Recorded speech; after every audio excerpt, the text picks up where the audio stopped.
Hello, welcome to the Castlevania Lords of Shadow Spoilercast. I'm here to drag 5 other people into the abyss with me. So, my prisoners of the night are Once 16, hello? Perhaps I too have a role to play in all of this.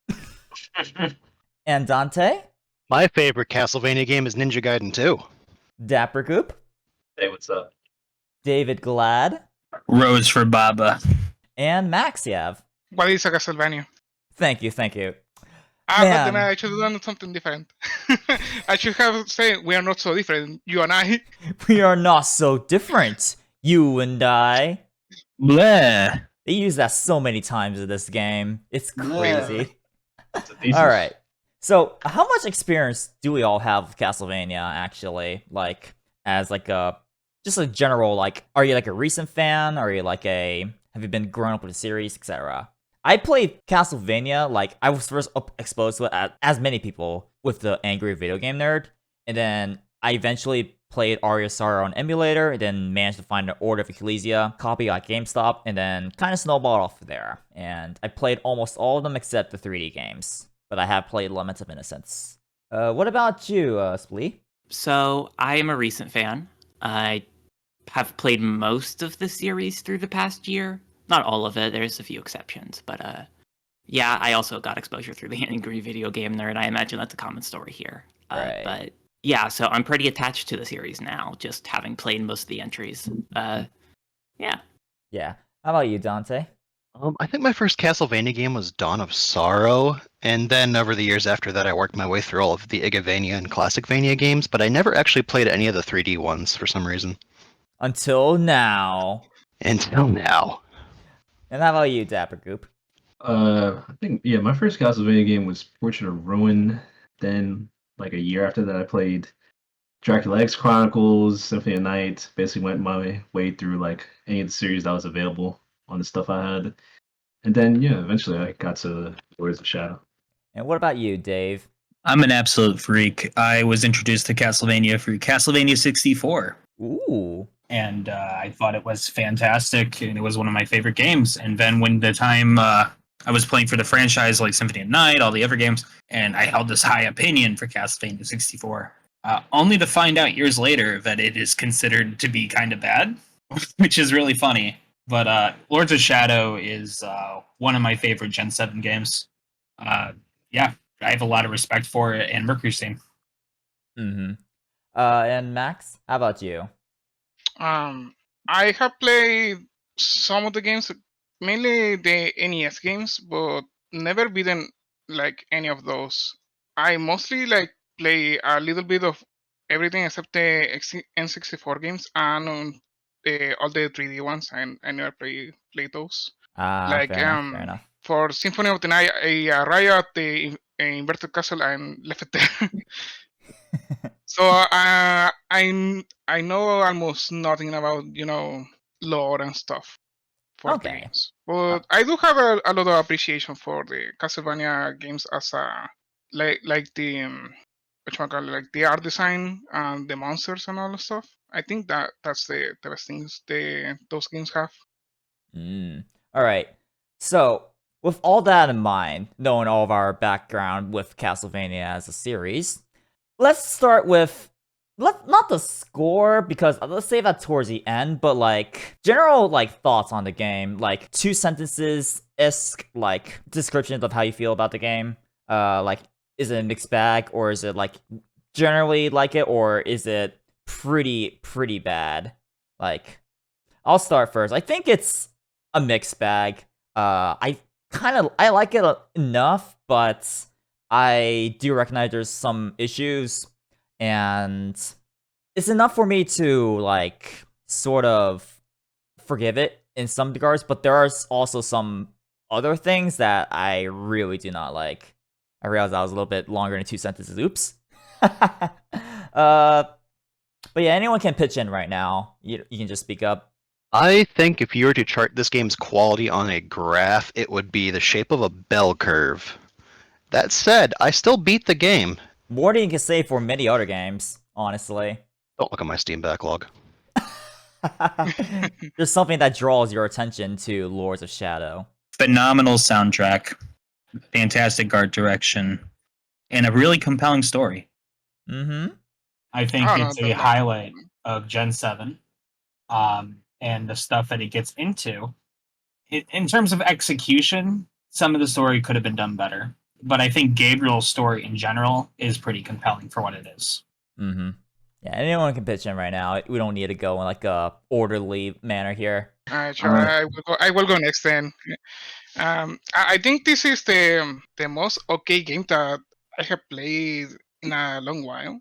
It's not like too, I don't know, like the neighbors for me are not that invasive to me, but Mm. so I think it's just okay. Okay. Oh, I think this game rocks. I thoroughly enjoyed this game. I played it over like the course of a week once I saw that Lucario was doing this because I tried to play it like a year or two ago, and I was like, I don't really have much impetus for it, but now that people want to talk about it, I want to talk about it. Plus, I was in the Castlevania mood because the one of the seasons of the show just ended. This game's good. It has I don't think it has any real like lows. It's like mid in some parts, but other parts are really high. It really gets carried by a lot of the art design and the lore and the world.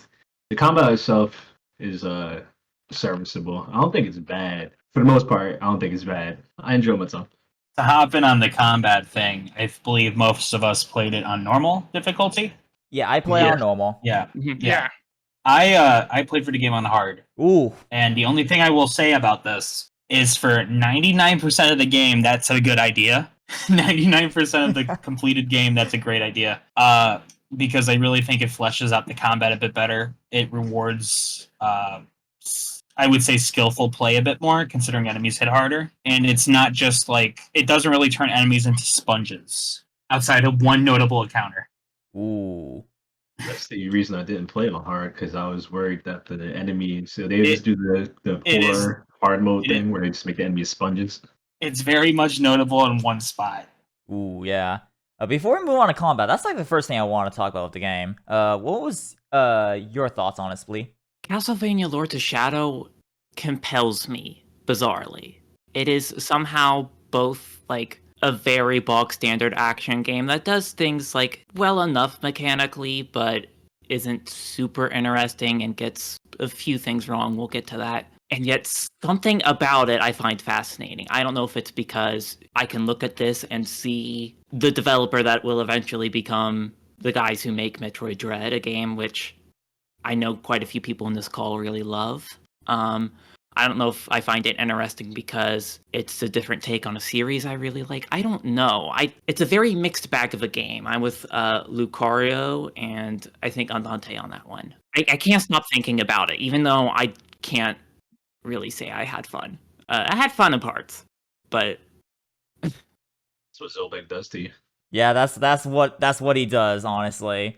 But I want to start with combat because this is kind of the most interesting part of it. So I generally like it enough, but my main issue with it is combat animations because like when I played it, I kept flashing back to other action games that I kept playing over the past year, like God of War. I played every single Greek God of War game over the past year, right before Lords of Shadow, and it gave me a lot of like material to compare and contrast with because, for better and for worse, Lords of Shadow really does try to emulate a lot of Greek God of War in terms of like grabs, in terms of like having a heavy and like a really long range melee weapon with like by repurposing the classic Castlevania whip into like a sort of like Kratos' Blade of Chaos.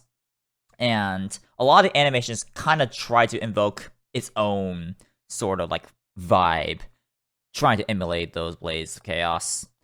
But I don't think the animations for combat like feels really like, I don't think they are dynamic enough, and while it doesn't inherently like impact like gameplay like frame logic or whatever, I also feel like that it provides clarity on your combat and makes everything like pop out. like I don't think there's a lot of like stretch and like dynamic posing whenever you attack. Like if you compare Kratos' basic combo, if you just keep mashing like square, square, square, square, like you can see Kratos like crouching, or like really like forcing his arms and like body through like the weight behind his like strikes and etc. I don't think Gabriel Belmont has that very well. And I think that's like my biggest issue with the combat, where it does make it kind of like a little bit like floaty, and even getting hit. I don't think getting hit feels all that great. How do people feel about that? Like, is that like a big contributor to why they may dislike the combat, or if it's not even a problem at all? So I agree with you in terms of the basic combo, like in terms of the basic combos. Mm-hmm. I think some of the higher combos, or the let's say the relic skills that you unlock later in the game, Mm-hmm. especially for certain bosses, actually trigger more stun animations. Right. So Okay. a lot of the impact for certain bosses in terms of like actual or enemies come from those later relic combos, which to be fair, you can completely ignore and beat the game just fine. Mm-hmm. A particular one I've noticed was when you get the they're called shoulders for some reason, but it's the wings. Huh. XAA. Because keep in mind, I learned these because of a certain boss we'll talk about later. Uh-huh. Yeah. Can significantly increase that middle bar, which gives you more of the essences, which you can use to either pump into red or get your health back. So that adds a lot of dynamics in terms of the boss fights or in terms of regular combat to me, that certain abilities actually are useful if you invest into them, because you get a lot more back out of the combat, as opposed to other action games. Let's say like a Devil May Cry, you can unlock a very basic, like you can recognize Stinger, or let's say Aerial Rave and stuff like that, and Table Hop, and get through most of the game just fine. My only issue with the combat really is just that I don't know if this was a problem with the PC version, because where some of us were running above 60 FPS, but there were little frames between the animations and the enemies that do the attack. So sometimes they come out really fast and you cannot react accordingly, especially if you want to do parries or do a dodge. Yeah, that's something I contended with a lot too. There's more than one way to fill up the bar really fast, as Dave was talking about, but one good way is to parry. And I'll be honest, I am somebody who really enjoys a good parry in a video game.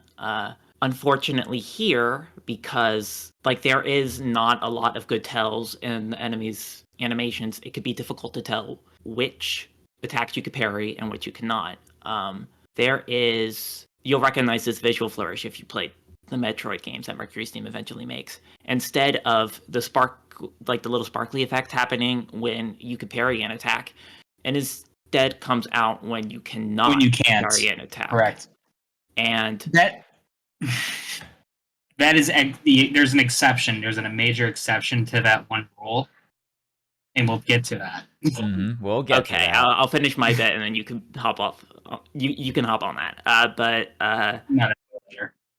And as best as I could tell, there's some attacks that have the same animation, and the only difference as to whether or not you could parry the attack is if the sparkly effect comes out, which doesn't come out until the animation's like if a guy's swinging his sword, the sparkly effect doesn't show until the sword's already out, so you're already fucked.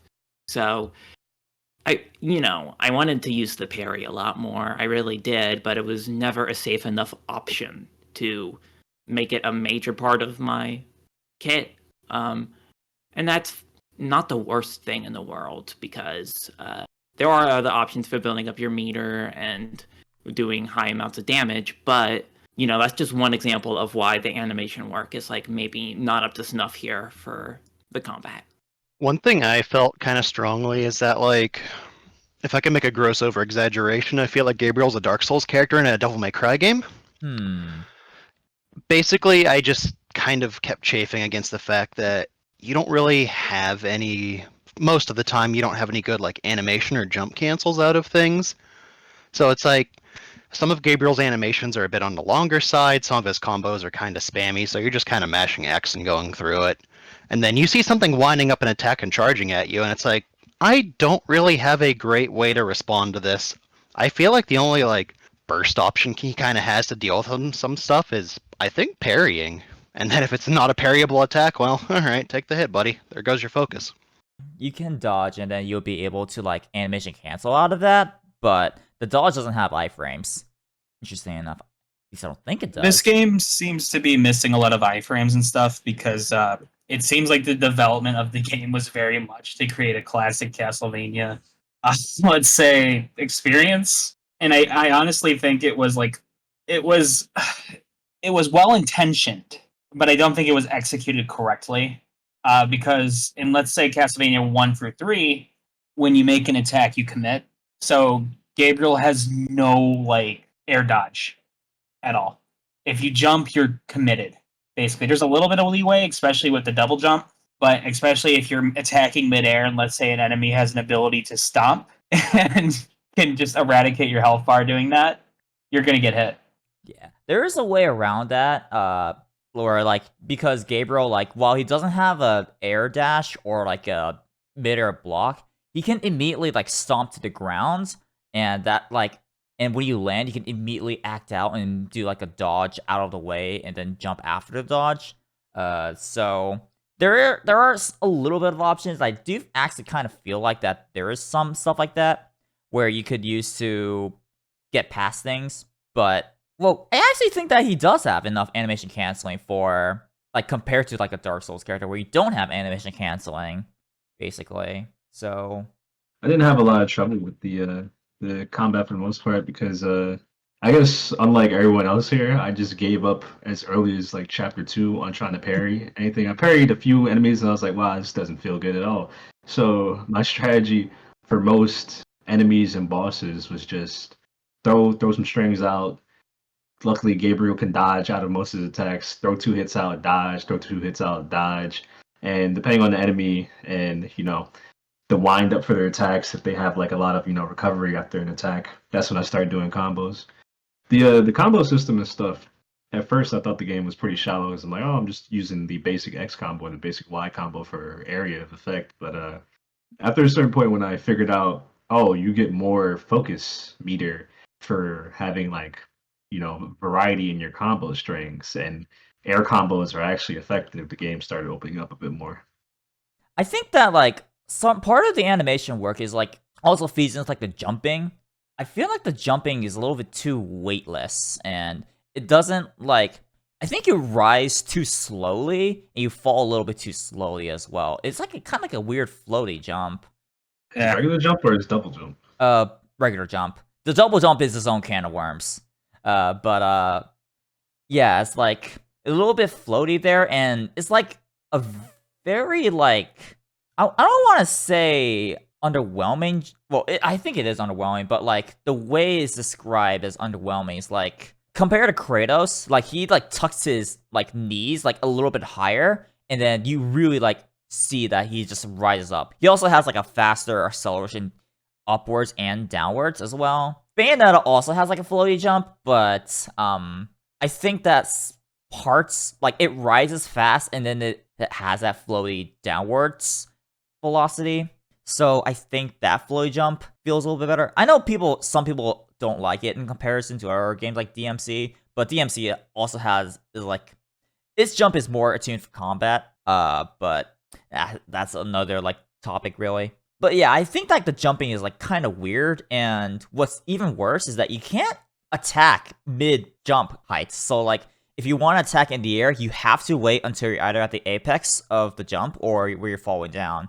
Very weird. So if you want to do some air combos like immediately in the air, you have to wait until like Gabriel reaches the apex and then you can attack. Very weird. I think outside of the jump, the feedback on most of Gabriel's attacks feels pretty good. Like all the whip attacks and stuff feel good. I think the jumps feels like floaty, and well, most of the other things that Gabriel gets is because maybe they were made more for the exploration part than the combat part.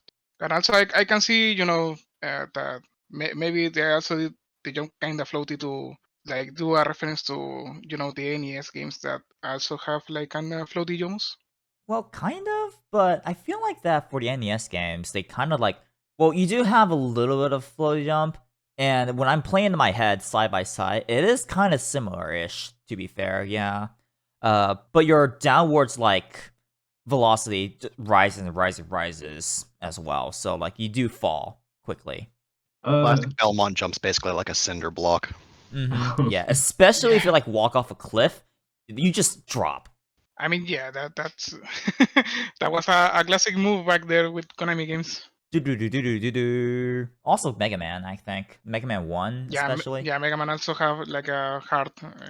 Did you enjoy the classic death music being in the game? I Where? could barely hear it. Aw. Yeah. It was One of the death noises is the an orchestrated version of the classic death noise. Da da da da da. Yeah. I never noticed. I never It goes noticed. da-da-da-da-da-da instead. Ah, I think I heard it like once. I Then didn't hear it. My replay too. I didn't hear it. I'm a fake fan. Big fans, all of you. I mean, it's the same as the the music box. I mean, Vampire Killer.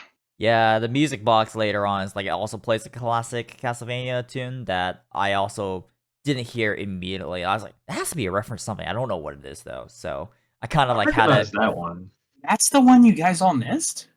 mostly because No, like I heard the music box right away. I couldn't I'm really terrible at picking out music from music boxes because of the way like it twings basically. It's never been something I could like easily parse out. Oh. Yeah. It's just the me thing with music boxes. High schooler me was like, this is cool. This is epic. I pogged, I pointed at the screen, I swipe pointed, I'm like, this is a reference I understand. There's a lot of stuff like that in this game. Yeah, there is.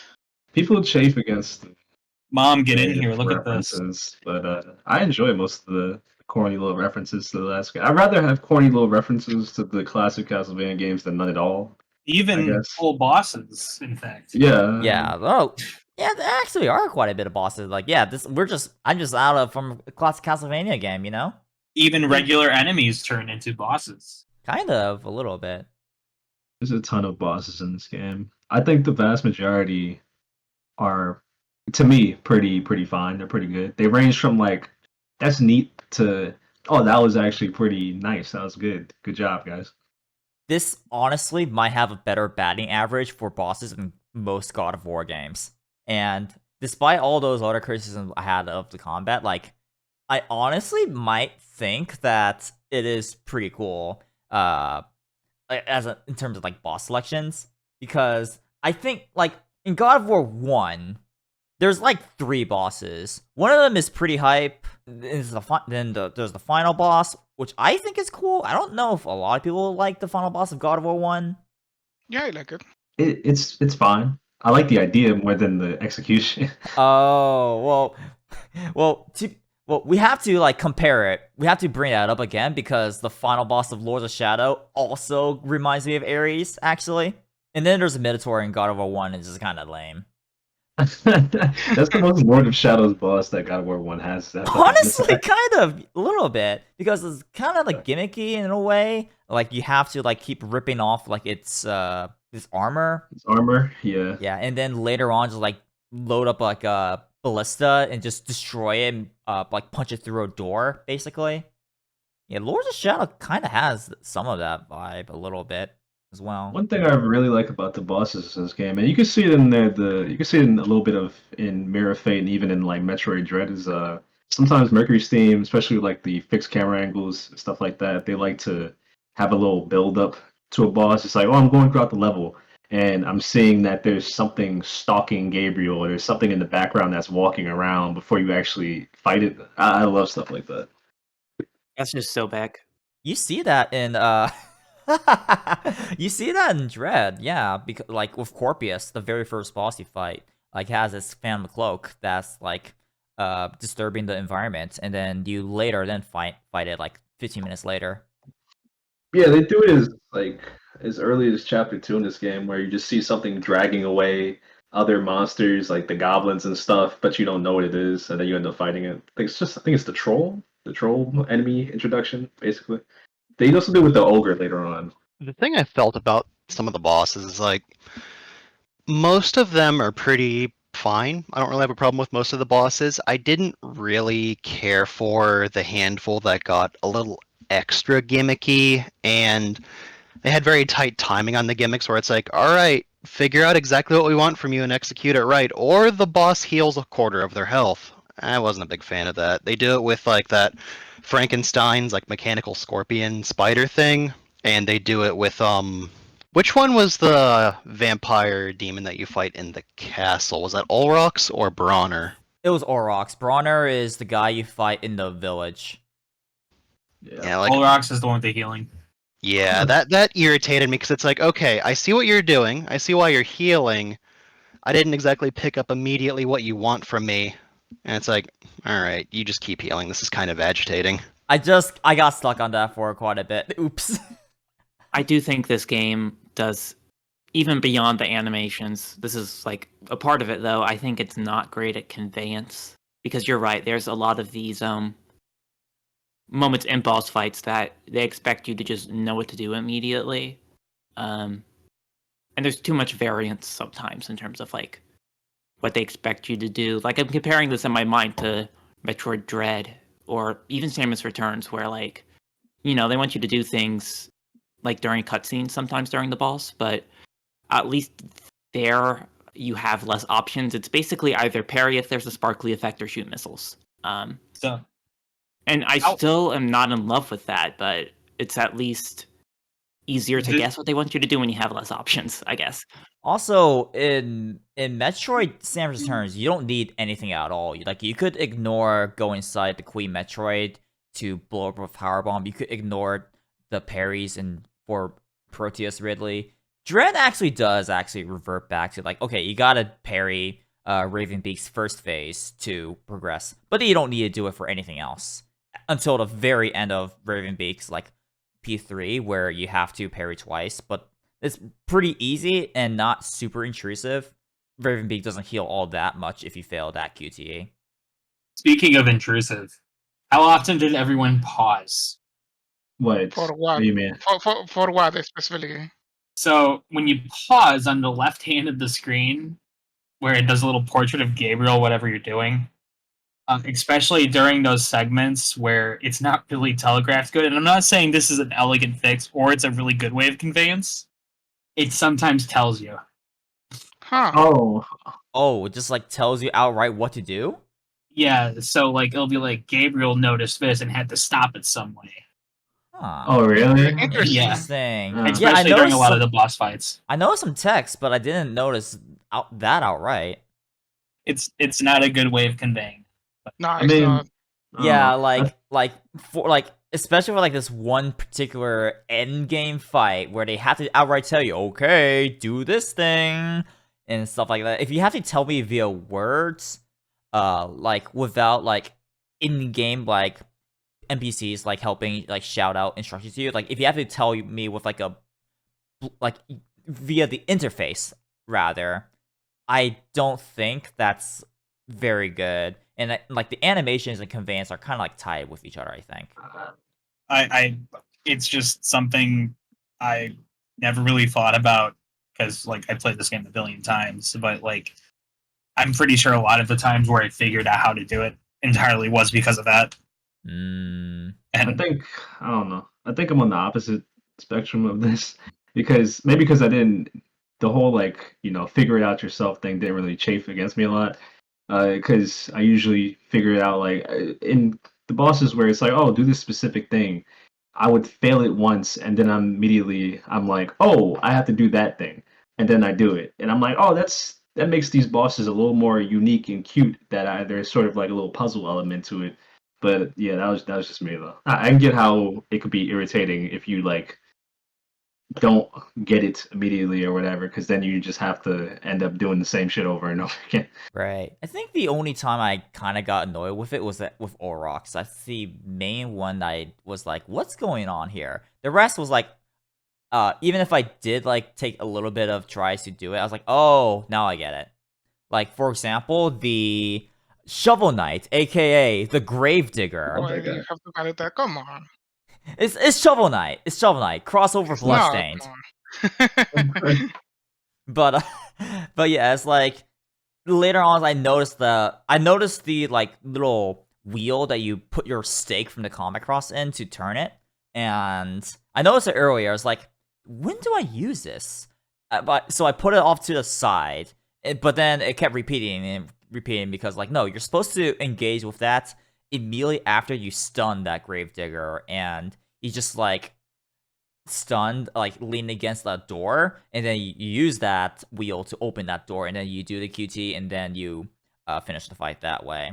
So like, even if it takes me a little bit while, it's like at least like it's just right there, and for me, it's like, oh, now I get it. Even if I was slow on the uptake. That fight and that specific like mechanic, like by that point in the game, I was used to the game's like particular flavor of bullshit, but it still irritated me in a fashion because it's telegraphed in a way that runs contrary to what it wants you to do. So this is where I'm going to complain about those little QTE door opener things. I don't think like okay, they don't actually bother me that much, but I think it's annoying that they place them around different places. And that's like, okay, here's like the thing to open the door. You're gonna have to press it like, do a QT like 5 times to open the gate. And then they just spawn a bunch of enemies in the room. And it's like, yeah, I get it. You wanted me to do a combat section here. That's completely fine. And you're enforcing the combat section by making the QT like impossible to do without getting smacked upside the head. But that's like after I'm done with the combat, I have to do this little honestly easy and pointless QTE to open the gate. I don't know why you didn't just like keep a lock gate and just have a pop open when the enemies are all dead. I mean, the end result's the same. But the reason I don't like the Gravedigger thing very much, despite getting it pretty quickly, is because it's like I immediately looked over at that, the door opener wheel and thought, okay, I'll be opening this door after I kill the mini boss. Yeah, serious. Yeah, it's literally just that. Like, it did break its own rules, and I was like, oh, I get it now. One might argue that subverting that expectation might be a little bit clever. I don't know. I'm not sure. Like, that's just like devil's advocate in me saying that. I love think that the fight. complete and utter lack of telegraphing it until you fail the QTE against the Gravedigger once is what makes it irritating. Because it's like you have to do the Q, and on top of that, actually, the stun state for bosses usually that's you don't have a lot of time to just like fiddle around. It's like if you put them in a stun state, you should probably go over there and press R2. You need to go there immediately. Meanwhile, the Gravedigger stays stunned for like 40 seconds, so it allows you to turn the door open. Look, he just has a major tummy ache. Yeah. Humongous. Ooh, tummy hurts. What I say about the bosses is that a lot of the bosses have really bad like moments of dev intentions versus what the player thinks what the dev wants to do, because this happens for almost every boss. Like against Cornell you have the pillars that you have to destroy, and of course that one is the most obvious one. But people can also not get it immediately and just get smacked repeatedly. You have also the Camellia boss that at the end of that fight you have to break her barrier, and if you don't know that you have to do it with the gauntlet, you will get stuck there for a while also. Right. I got lucky with that. Me and Splee got lucky with that because like we kind of noticed the gauntlets like kind of like glowing, and then like when our normal attacks didn't work, we were like, oh, gauntlet time. But it was like something that you kind of had to like guess, and also the colors don't match up, so it kind of makes you like think it's like, wait, will this really work? Yeah, that's why I was saying like that's like the dev intention versus what the player is expecting. And haven't And taught us that- how colors work yet, so yeah, true. No, also no. that. Yeah. He is like he didn't show up in time to be like, this is how you deal with the opposite color, Gabriel. The worst parts of the dev intention part is are the Titan bosses. Hmm. Because like of the Titans where a you lot. where do you want to me where do you want me to go? Where do you want me, to stay? Oh man, okay. Ooh, the Titan fights are the worst bosses in the entire game. They feel like a really, really, really bad like interpretation of what makes Shadow of the Colossus cool. Because like, as a recap to those that haven't played Shadow of the Colossus, so the entire conceit of the game is you're killing colossi. Like that's basically the only thing you're doing. You're killing boss. It's a boss rush game. But because of that, they give you enough mechanics and enough like designed encounters within those colossi that they mix things up and you use all your kits in order to climb it, and mechanics are built around it. For example, you have a grip, like you have stamina of a sorts. So you can't hold on forever while the Colossus is shaking. Otherwise, you will fall down. You have to redo stuff again. Contrast with Lords of Shadow, where once the Titan starts shaking, you just hold down R2, and then you're just good. You don't need to worry about stamina or anything. It's just very brain dead. It's just like a wellness check. It'd be like, okay, are you ready to hold down R2? No? Then fall. And I feel like that, like, it's not really capturing what I want out of Shadow of the Colossus, where most of the thrill with Shadow of the Colossus is that you have to hurry up, otherwise you will actually fail. And there are certain, like, safe zones that you could, like, stop by to regain your stamina, as it will, like your grip, and then you could proceed onwards. And the general, like, danger is still very heightened. And even if you fail, getting back can be a pain in Shadow Colossus. But I feel like that getting knocked off in Lords of Shadow feels even worse somehow. One issue I have with the game in general, but I think it appears the most in it's at its most apparent in the Titan fights, anyways, or at least the first two. I actually kind of had a little fun with the last one, but so I haven't played Shadow of the Colossus or God of War, so please feel free to correct me if I'm wrong here. But this game's aping those two a lot and Uncharted a lot. And for all three of those games, a big part of those games is the spectacle of it all, right? Right. Like, cool shit is happening all the time. I think this game isn't super great at spectacle. There's like a few boss finishers, which I think are cool, but nothing about the Titans in particular, like, felt like something I've never seen before. And maybe I would have felt differently if I played this game 15 years ago. It's hard to say, but I don't know. Again, this is just like a thing with the game in general. It feels like I'm supposed to be wowed constantly with like all the cool shit that's happening, and cool shit does happen sometimes, but not frequently enough to hold my attention a lot. Yeah, like for like the Stone Idol Titan, like you kind of like grapple one of like the floating like rock islands. The first one or the second one? That's the second Titan. Oh, the Lady Titan. Okay. Yeah, that's an alright one. I think the Ice Titan is kind of visually dull. Honestly, I honestly, I'm the opposite. I think the worst one is the Sound Titan, because you have to wait so much if you are not in the correct position. Oh, if we're talking about like the quality of the actual like fights, then yeah, I agree. I'm just saying like in terms of spectacle, I think the Stone Idol Titan actually feels a little bit more exciting than the Ice Titan. Yeah, sure. I mean, I mean, if we're comparing all three Titans, then the Dragon Bleach wins. I completely agree with Splee in terms of the last one being the best one. Yeah, sorry. I agree. It, especially when it's a reference to a classic Castlevania monster. Oh, is it? Yeah. Yeah, the White Dragons. Huh. Wait.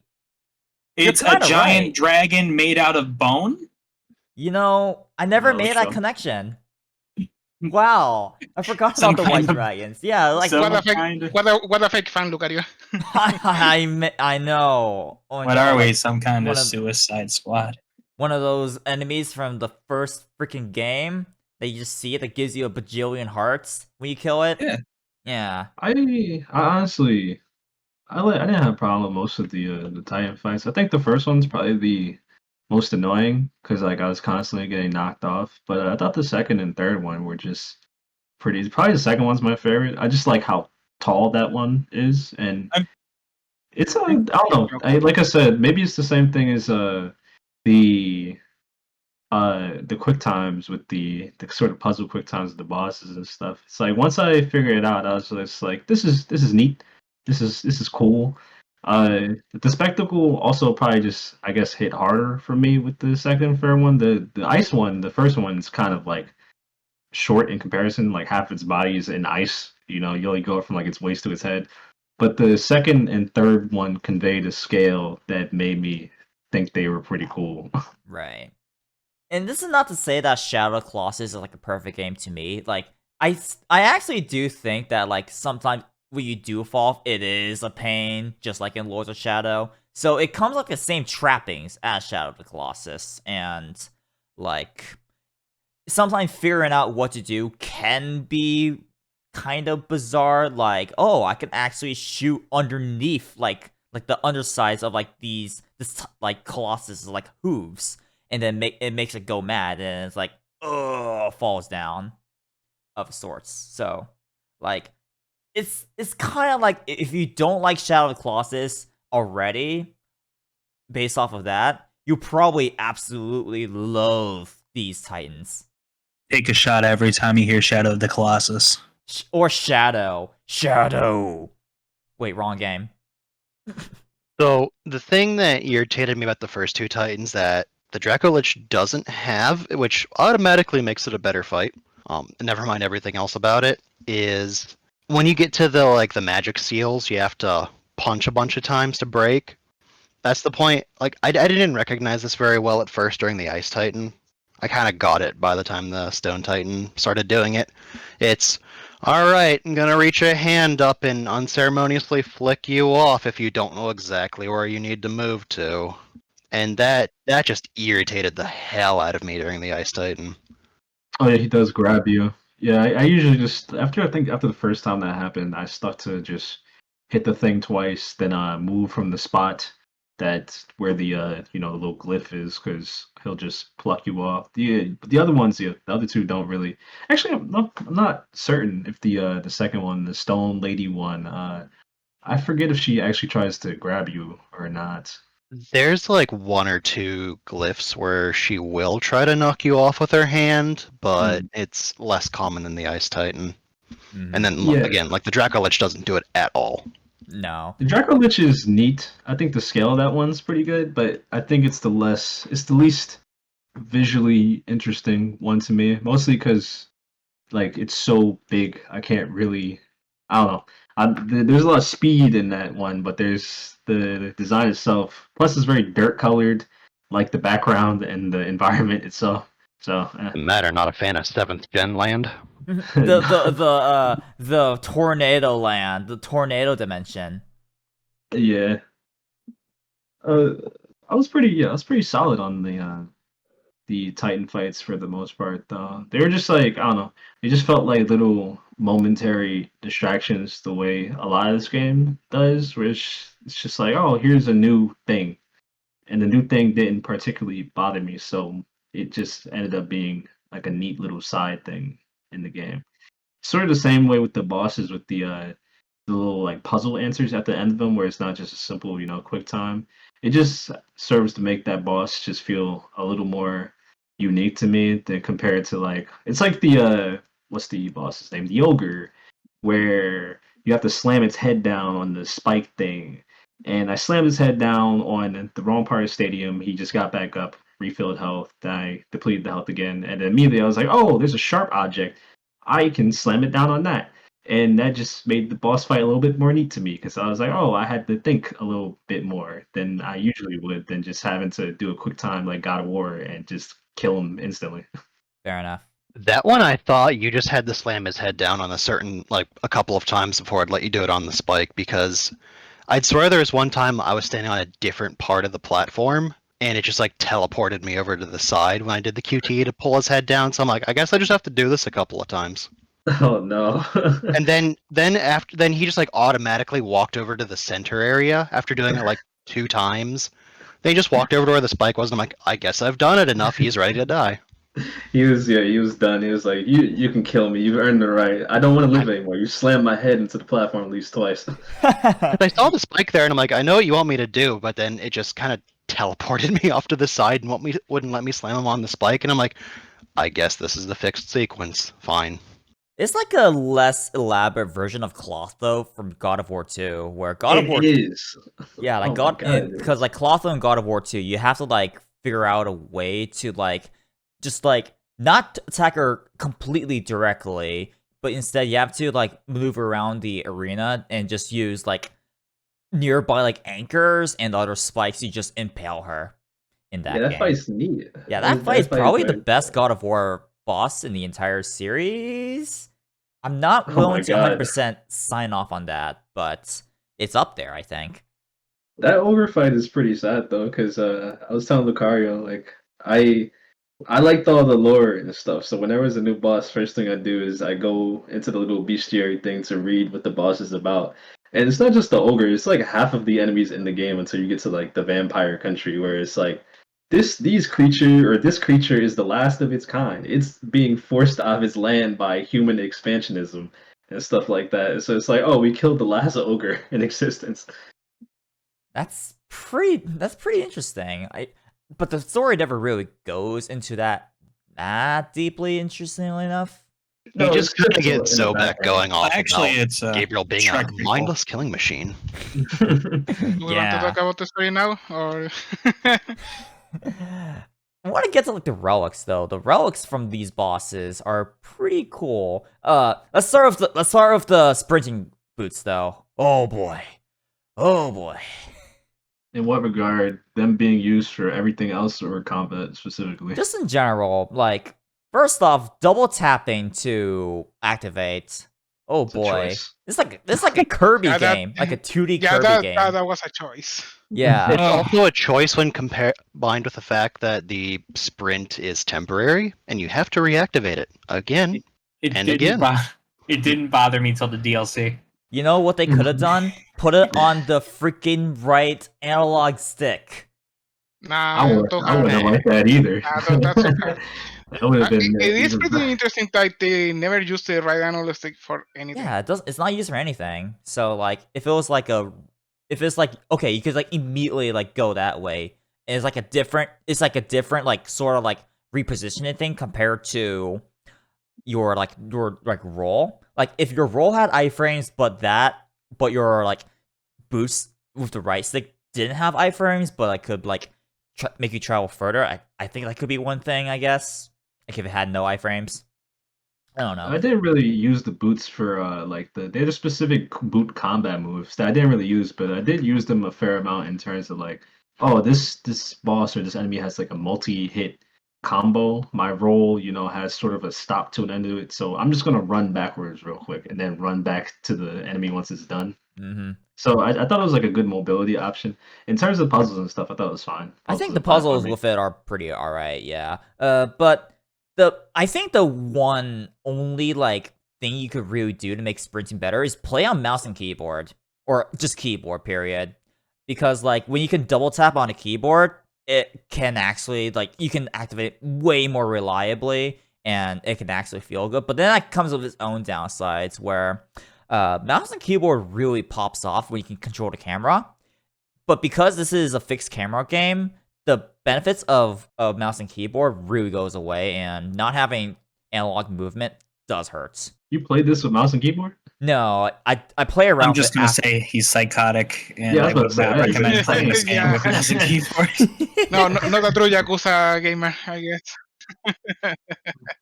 Not yet. I'm not that crazy just quite yet. I only went back because I was actually really curious to see like if it's like a theoretical solution to it. Yeah, if your controller sticks have started drifting, then just plug in your keyboard and play it that way. Bro, you could just map a Wiimote. You could. play with the Wiimote sideways. That's kind of compelling.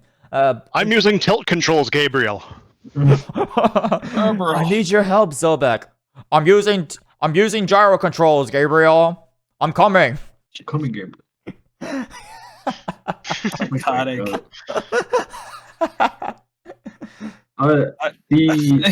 The camera control stuff didn't really bother me, mostly because I thought not being able to control the camera was worth it for the fixed camera angle shots, because I never felt like I had to. yeah, the art team's already cooking, and they got to cook extra when it's like we can frame every shot in a way that makes me want to screenshot this moment. Oh yeah, I 100% agree with that. Like, I love fixed camera angles in games. Like, they're really like an artistic choice that really should be like utilized more often these days. Or lost art. Yeah, they really are. But honestly, like, I'll just bring it up keyboard and mouse as like a potential fix to sprinting, but that has its own look. Hear me out. It has its own negatives as well. Again, like, you don't have 360 degrees movement. You can have dual input. You can use a keyboard and like a half of a controller. If you could play with your feet. Yeah. I mean, okay. Well, why do you say that? Why do you say that? Yeah, why? Might as well just install the first person mod. Yeah. A first person mod for well, Lords of Shadow would be crazy. Speaking VR. speaking of the fixed camera and stuff, I think those are fine. There are a few exceptions where the fixed camera angle doesn't really tell you where you need to go, but it's only a few. Yeah, that's where I'm at. And there's also like a few puzzles that the solution is just to find something that is off camera. And I found those occasionally frustrating. Do you guys remember one of the first levels in like first chapter, I think, right before you meet Pan, like in the forest, where you have to find like 5 different like sigils to light up? The topless fairies. Yeah. Well, not the fairies. That's like chapter 3. Yeah, that's chapter No, 3. that's Topless fairy there. There's a Yeah. topless fairy in that chapter. Yeah, she's the there's one a- that changes the sigil for you. Wait. I misheard that. Yeah. There was a fairy. Yeah. She's the only fairy with her titties out. I don't know why, but I So can do it. No, the other fairies are also with the titties out. Sometimes this game, just for no reason, I'm guessing it's just whimsy and not like, it's not like God of War where it's like, Whimsy? ooh. No, Yeah. it is like God of War in that sense. Like I they don't have think the it's tits like- out just because. Yeah. Yeah, that dark crystal demon summon is really whimsical. Yeah, dude. Oh boy. I love the design of that demon. Actually, it looks so sick to me that sometimes I would let the cutscene play because I'm like, oh yeah, I like this. Y'all are I cooking mean, with this one. Yeah, that's I why. also I like the design, except you know that why does she have to have the tits out? Like, come on. She's a demon. She's free. Hmm. God forbid a demon woman do anything, I guess. I'm cringe, but I'm free. And what Yeah. Lucario is saying about that level in chapter 1 before Pan, and you're looking for like the 5 sigils. Yeah. Yeah, that's where the fixed camera really fails your ass. Yeah. I didn't know there was a 3rd sigil you can find. I figured it's like, okay, there's 5 different sigils. You have 4 of them. Guess which one's missing, which was really easy to do. And then I was told that, did you know you could find a 3rd one? And then I became really, really angry. Yeah, there's one with like a collectible too. I think. Yeah, it's the there same is. area. I think there's like a Mhm. life gem tied to it. Yeah, it's a life gem. Mhm. I also in this replay I also didn't found the third seal. I always did it with only finding 4 of the 5 seals. So I also didn't know that, but when Lucario told me that you can find it, I was like, oh really?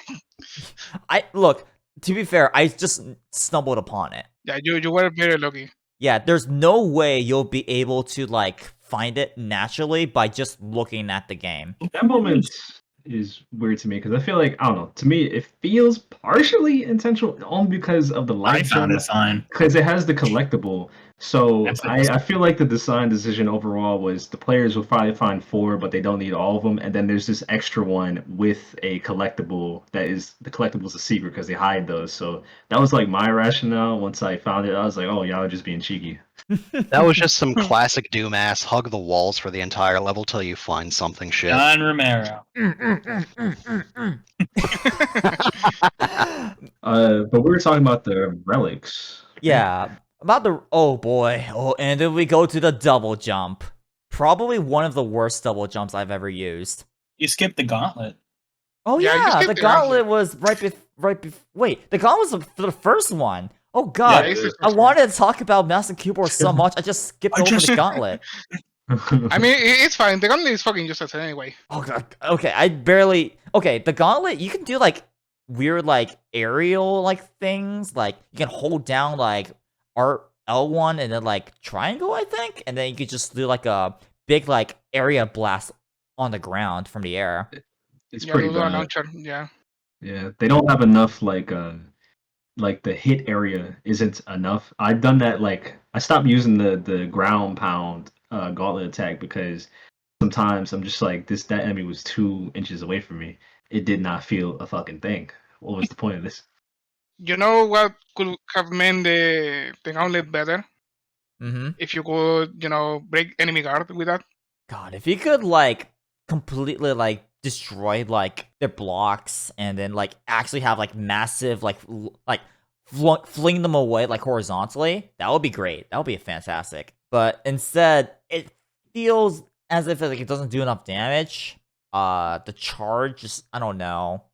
I feel as if like it's built for only like one good hit, but that one good hit isn't good enough, I don't think. I feel like most of the relics, it was just made for puzzles and not for combat. Yeah, like Yeah, that's- they didn't feel super practical in combat half the time. yeah, especially like the double jump relic. Ooh, yeah. Again, worst, For combat or just everything? just everything.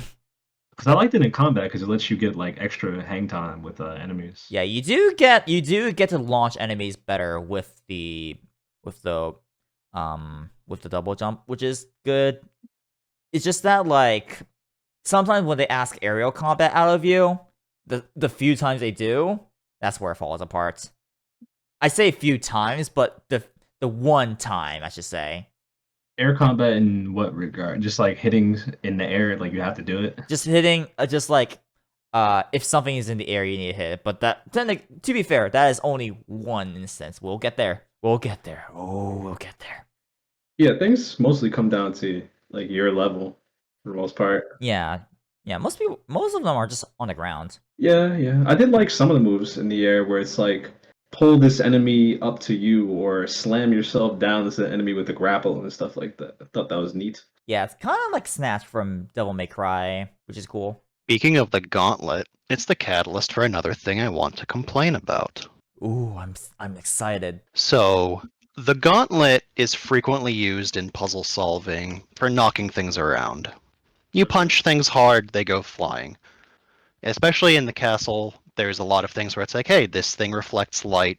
Punch it with the gauntlet, and it'll, you can reposition things to reflect light to open doors and shit. Mm-hmm. This is something they use frequently enough that you really get it ingrained into your head when they want you to use the gauntlet on things. Then you're in the land of the dead, and a chupacabra takes all of your relics, and they hand you a laser puzzle. Yep. And I look at this and go, well, I can move those with my gauntlet, which I don't have right now. What do you want from me, game? Which is another one of those funny little rule breaks where it goes, oh, you can just hit those with your whip now. Are we shoving all Chupacabra discussion here? Might as well. Fuck those things. Yeah, these things are like, okay, you're cute like once, maybe twice. Please stop using these. Once is generous. That it is generous, but like, Putting one in the land of the dead was the worst thing. Stop that. But yeah, I had the I same mean, they issue in terms put- of they I put was stuck two on that lanes puzzle and all that. because Oh, they're so funny. yeah, they broke the rules. And there are some other examples. They do break their own rules a few times throughout the game, and it can be quite frustrating. And it's mostly in the land of the dead. yeah, Wonder why. because we ran out of ideas. I think. Oh no. Like I said, Money run bell out. curve. Bell curves go down at the end, really, really harshly. Yeah.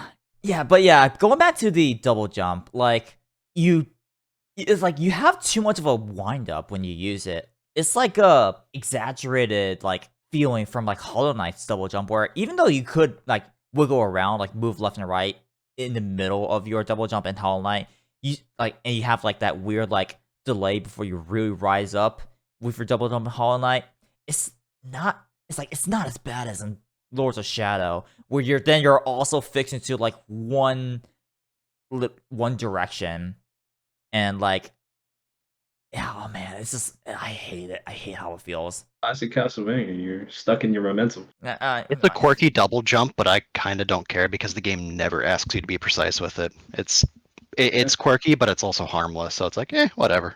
It's just usually for the high ledges. I think it just like annoys me for combat. Again, we'll get there, but Were you using the double jump just like, double tap that sort of maneuver in combat? Because I only ever used the combat stuff that had actual inputs for the gauntlet. I mean, not the gauntlet, the boots.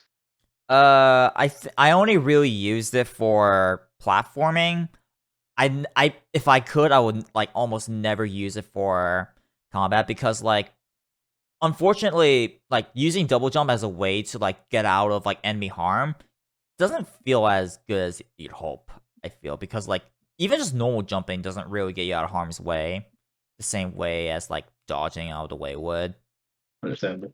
We went all this way, but we didn't even talk about like the elemental orbs yet. The elemental orbs, like in theory, is like a weird implementation of like essence from Ninja Gaiden, kind of a little bit weird. But it's in practice kind of like Thera's Bane from God of War: Ghost of Sparta, where it just adds like an element to your attacks. So you basically in the middle of combat, you can hit enemies and you build up a meter in the middle of your screen called focus.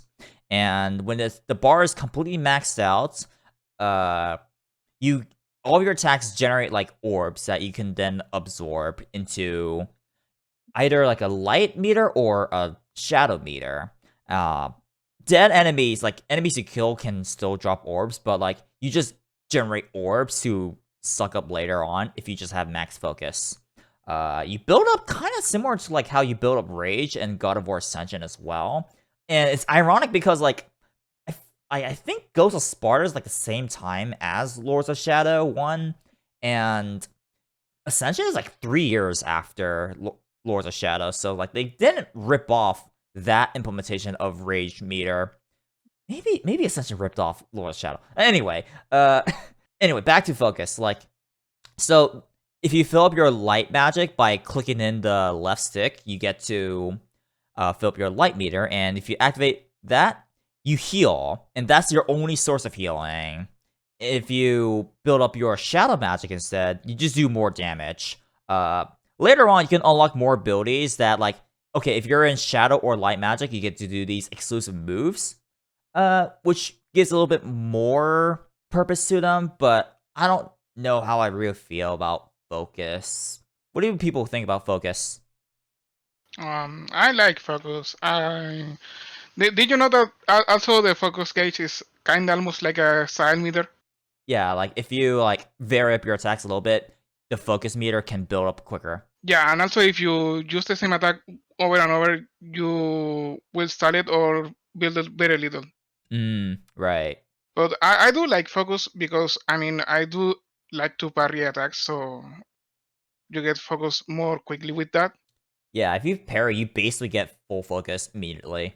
So yeah, if you can maintain like a good balance, it's pretty good. But like with everything in this game, it's just one thing and it ruins everything.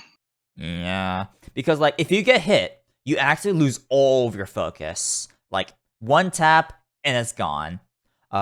It's a contrast to something like Rage Meter or God of War Ascension, where it's not an immediate like it doesn't immediately take you down to 0. Like it'll take you down a little bit, but not terribly so.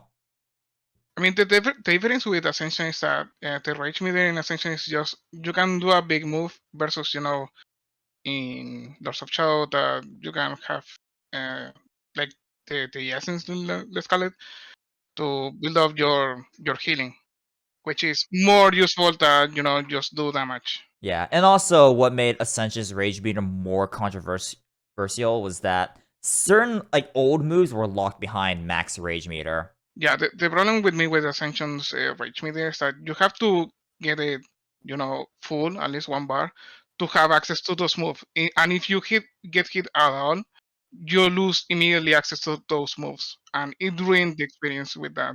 Right. So to me, it's worse because you lock out moves with that with focus, because focus doesn't do that. Well, you still have some moves locked behind like Shadow or Light Magic, so indirectly you are like locking them out, I feel. Not really, because one is with your magics that are a bard, and the other one is a bard that you have to feel by playing good. Those are two different things. And also, even if I know you didn't use them that much, but the exclusive moves are also not that useful. Like Holy Cross, that is a cool name. It only does the damage to the mob enemies. Oh.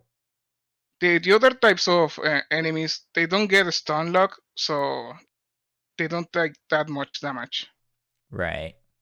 The shadow one does a lot of damage though. That one is pretty useful. Has anyone ever tried like those ultimate techniques that you get at the very end of the game that cost 25,000? I didn't get enough. I didn't get enough. So. On hard mode, they're like instant death. I don't do it. Oh. Oh, I mean, at the very least, that's good. Like. Well, no, I mean like I will die if I use them. It's like, oh no. It was like this is not good enough. Yeah, it's like I didn't unlock Ultimate Shadow, but Ultimate Light's like a big spin to win move? I don't even know how good it is. I didn't try it out. I don't like focus purely because like we already talked about how the game has mediocre to occasionally poor telegraphing. And losing all your focus meter from a single hit's like, yeah, this kind of feels like crap on occasion. Would it feel better if it was like you only lose part of it if you get hit? Yeah, it would totally feel a lot better. It's just a major punishment for like, oh, you telegraphed that really poorly and I lost my focus meter. Go to hell. Certain moves can like refill it by 80%. So that's where like it didn't bother me as much. Yeah, which one like filled up a lot? Because like for me, like the ground slam by mashing square a bunch, that was like my main move throughout the entire game. The one that's pretty a lot. Oh, that one builds up a lot of focus. Yeah, that one, guillotine, well, obviously the parry. If you do a parry, then on a parry counter, you get like 80 or full sometimes. Yeah, like once you parry, you get like 50, and then your counterattacks will build up like the rest. You get them more quickly than the Rage Meter in Ascension. yeah. That you have to like land like the final hit to build up a lot, and if you keep on getting jumped, it's kind of rough. But one edge that God of War does have, especially Ascension over Lord of the Shadows, grabs. I feel like grabs are like, I don't know, like it's kind of like God of War 1 grabs. Oh no, not even God of War grabs. More like PSP God of War grabs, where you just grab them and you just instantly like do an attack and just like throw them out. But then but also very early on, they introduced goblin grenades that you can just pick up and throw back. They only do this twice in the entire game. Yeah, one with the goblin grenades, you can just use to toss back at those goblins. And then for like Bronner's fights in one in the middle part of the game, like where you can like grapple his like weird like blade thing and then just boomerang it back at him. You can do that. Yeah, you can do that during the Bronner fight. Not during the Orlox fight, but during the Bronner fight. Is like one of the things you could do. Yeah, I didn't do that. I just dodged. I knew they wanted me to like somehow slam the blades back. I thought they wanted me to parry, and I was like, fuck all that. I ain't doing that. Yeah, I think it was glowing, so like, yeah, you got that. Yeah, I'm pretty sure it's like glowing, yeah. Well, Bronner was a chump anyway. I didn't even need to do that. Yeah, Bronner is very, very way more intimidating than he actually is. Yeah, he went down easy.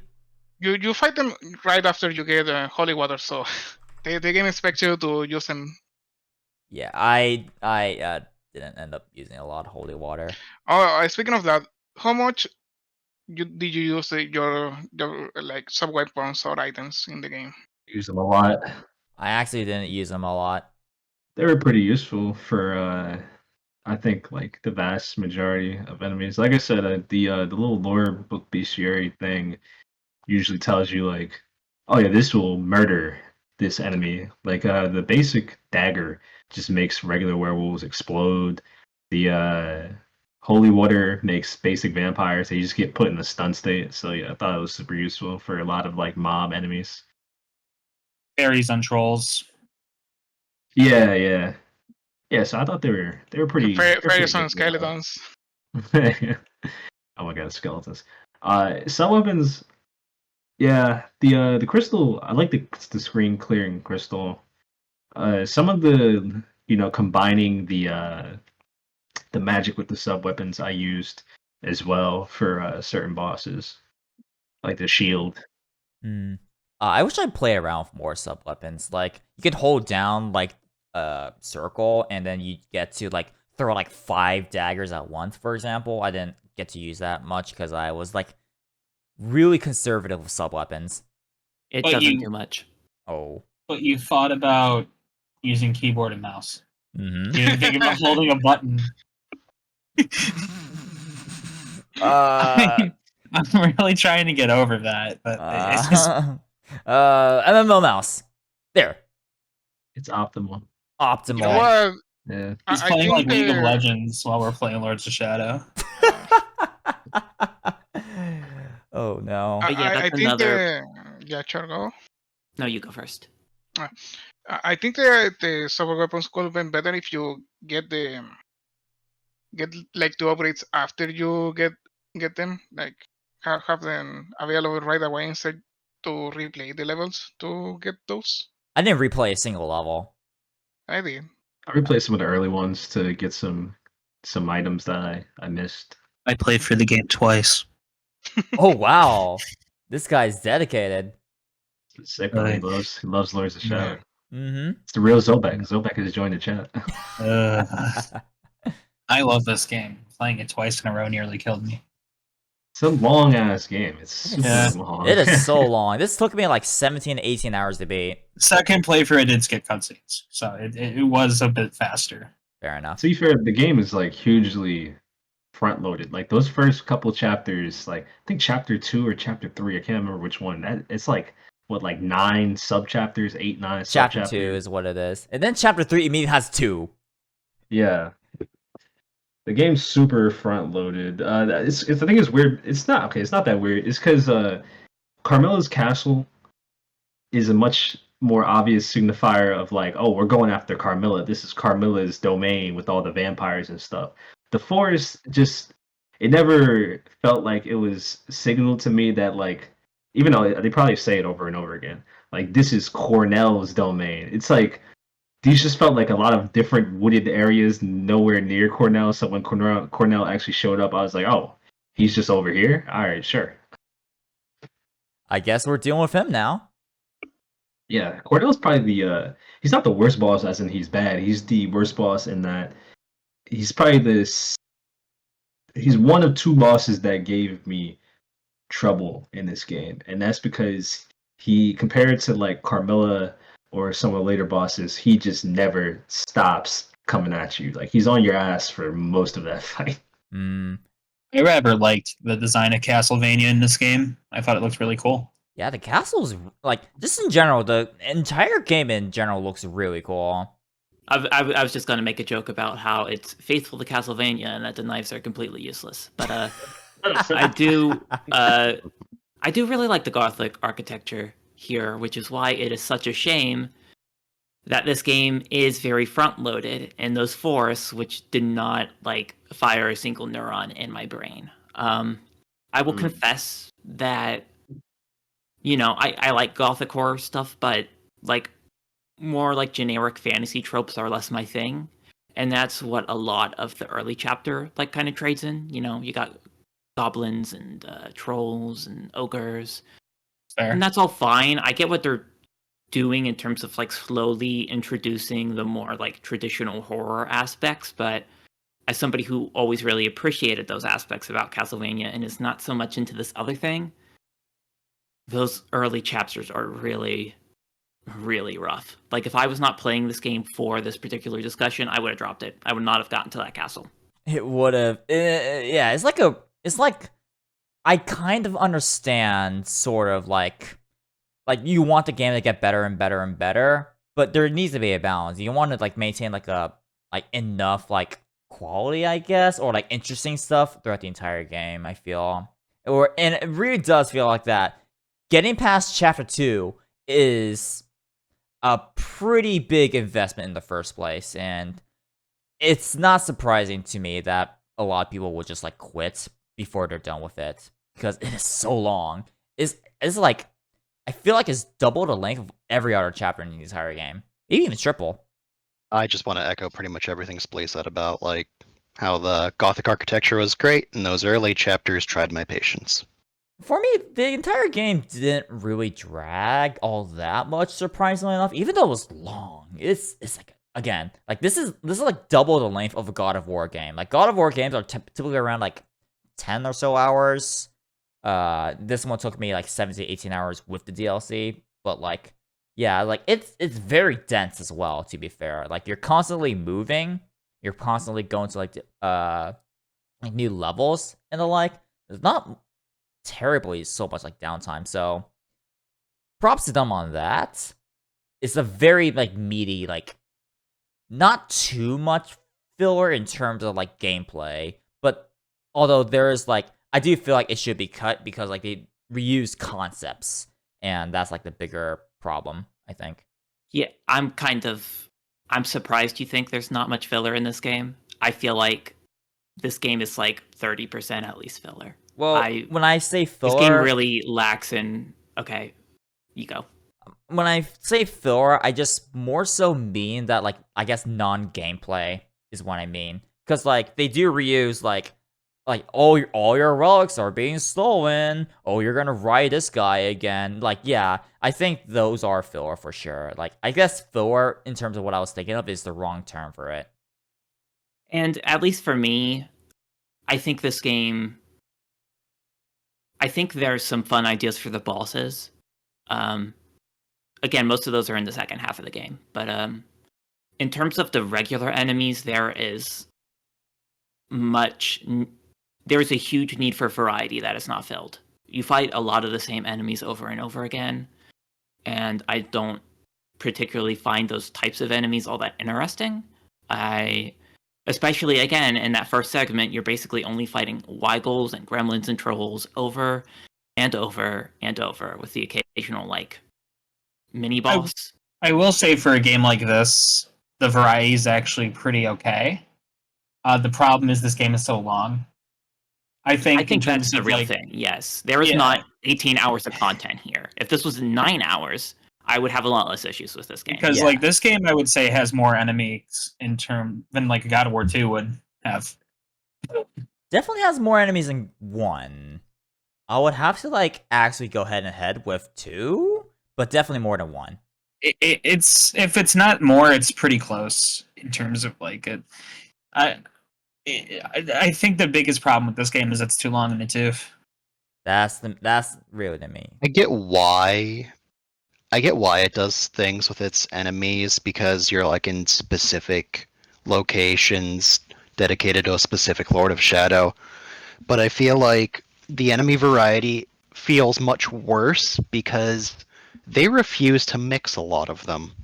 There's like, here's a couple different kinds of, lycanthropes, and you'll never see them again once Cornell's dead. They will not mix them in with the vampires later. They won't do anything with them in the Land of the Dead. Nothing. They're gone. And the trolls and the goblins from like the first few chapters, they're all gone too. You'll never see that stuff again.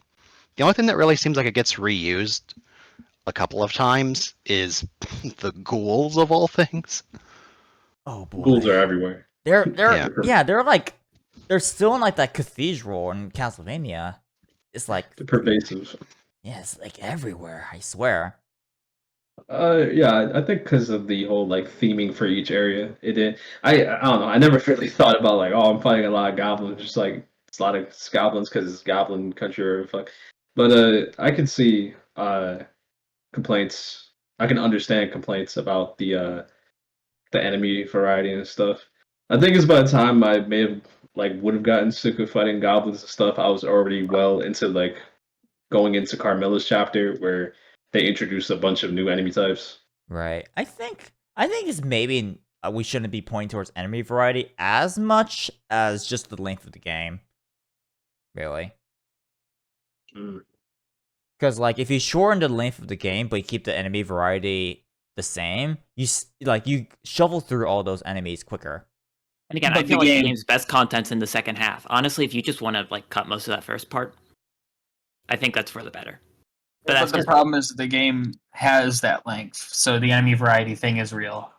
I think Malphus. You can't cut Malphus. which one's Malphus again?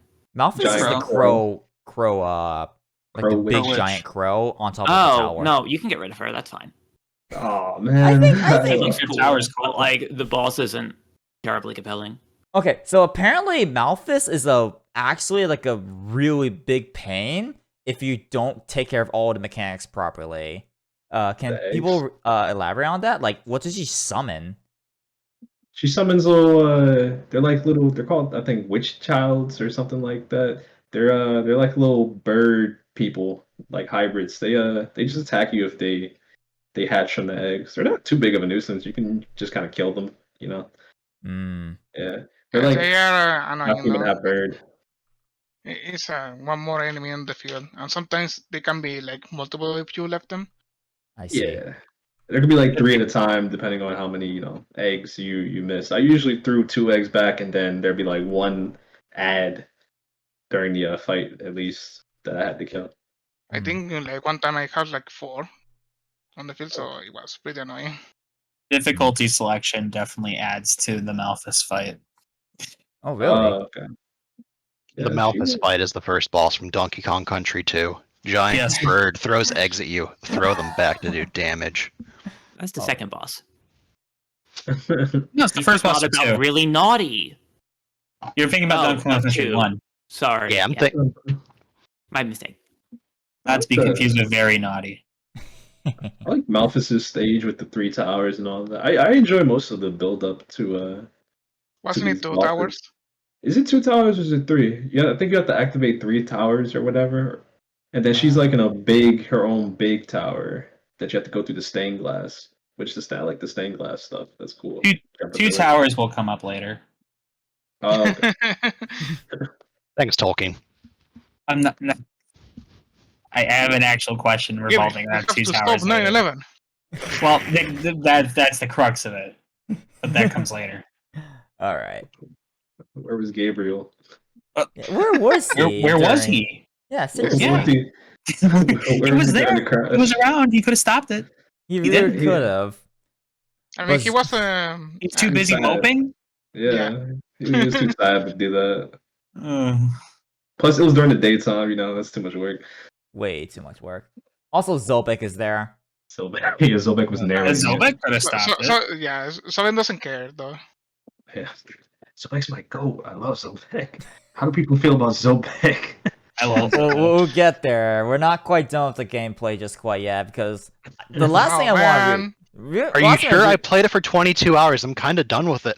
I feel like the level design is kind of interesting, though. Honestly, I like the levels. I really like the levels, actually. Yeah. So it's alright. Like the platforming.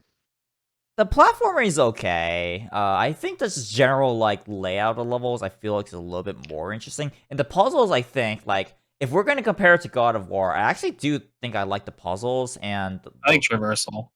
yeah, levels, traversal, puzzles. I think I like them more than God of War. I'm going to say something nice about the game. Oh. Ooh. They had a lot of restraint in not mixing obnoxious combat in with all the traversal and platforming stuff. They just let you do the platforming and they left you alone, and they didn't put some shithead off in the distance with a bow and arrow to shoot at you and make you deal with that in some contrived fashion. No, they kept things separated because I guess they didn't want to be irritating about this, and I actually appreciate that. Okay, but consider if there was a Medusa head that was just like floating around heckling you. Would that be better? Shooting a wait a giant minute. arrow at you. Are there any Medusa heads in this game? I don't I think don't there are. think there are any. I don't think No, there are any they are not. Medusas. Wow, there's no I guess ghouls are kind There's of zombies. floating zombie heads. Yeah. Oh yeah, later on. there's the ones that like come out of the ground. That's right. Okay. Mhm. And there are like mummies. Were they mummies or zombies? No, there are zombies in the BCR. Zombies. Okay. Yeah. Okay, there are zombies. Yeah, there's this game, for the most part, and we talked about this a little bit. And the sequels sort of embrace having more redesigned or otherwise, classic Castlevania enemies mixed in with like Lord of Shadow originals. This game shows a lot of restraint with that, though, in regards to having adaptations of Castlevania enemies in the game. Mm. It's Lords not of a lot Shadow would have been classics. improved with Fleamen. I mean Yeah. how do you pronounce The little goblin things, not the trolls, but the baby trolls look a lot like Fleamen. At least True. visually. Because they're like waiting, they have that Chupacabras. spot. They have like that hump. They're kind of like Fleaman if Fleaman sucked even harder, which is a feat in of itself. The Chupacabras should have just been Fleamen. They really should have. Yeah.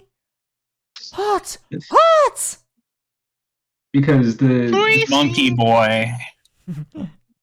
Fleamen, they adapt those eventually, and I'm like, why weren't the Chupacabras just Fleamen? Why they don't even, they're not even Chupacabras. That's not The what that Frankenstein Chupacabra- design in this game rules. The Wait, spider? Wait, the Yes, spider? I love Frankenstein in this game. I think it looks really sick. You mean the monster? Yes, Yeah. the monster. Frankenstein is just a bunch of fingers in this game.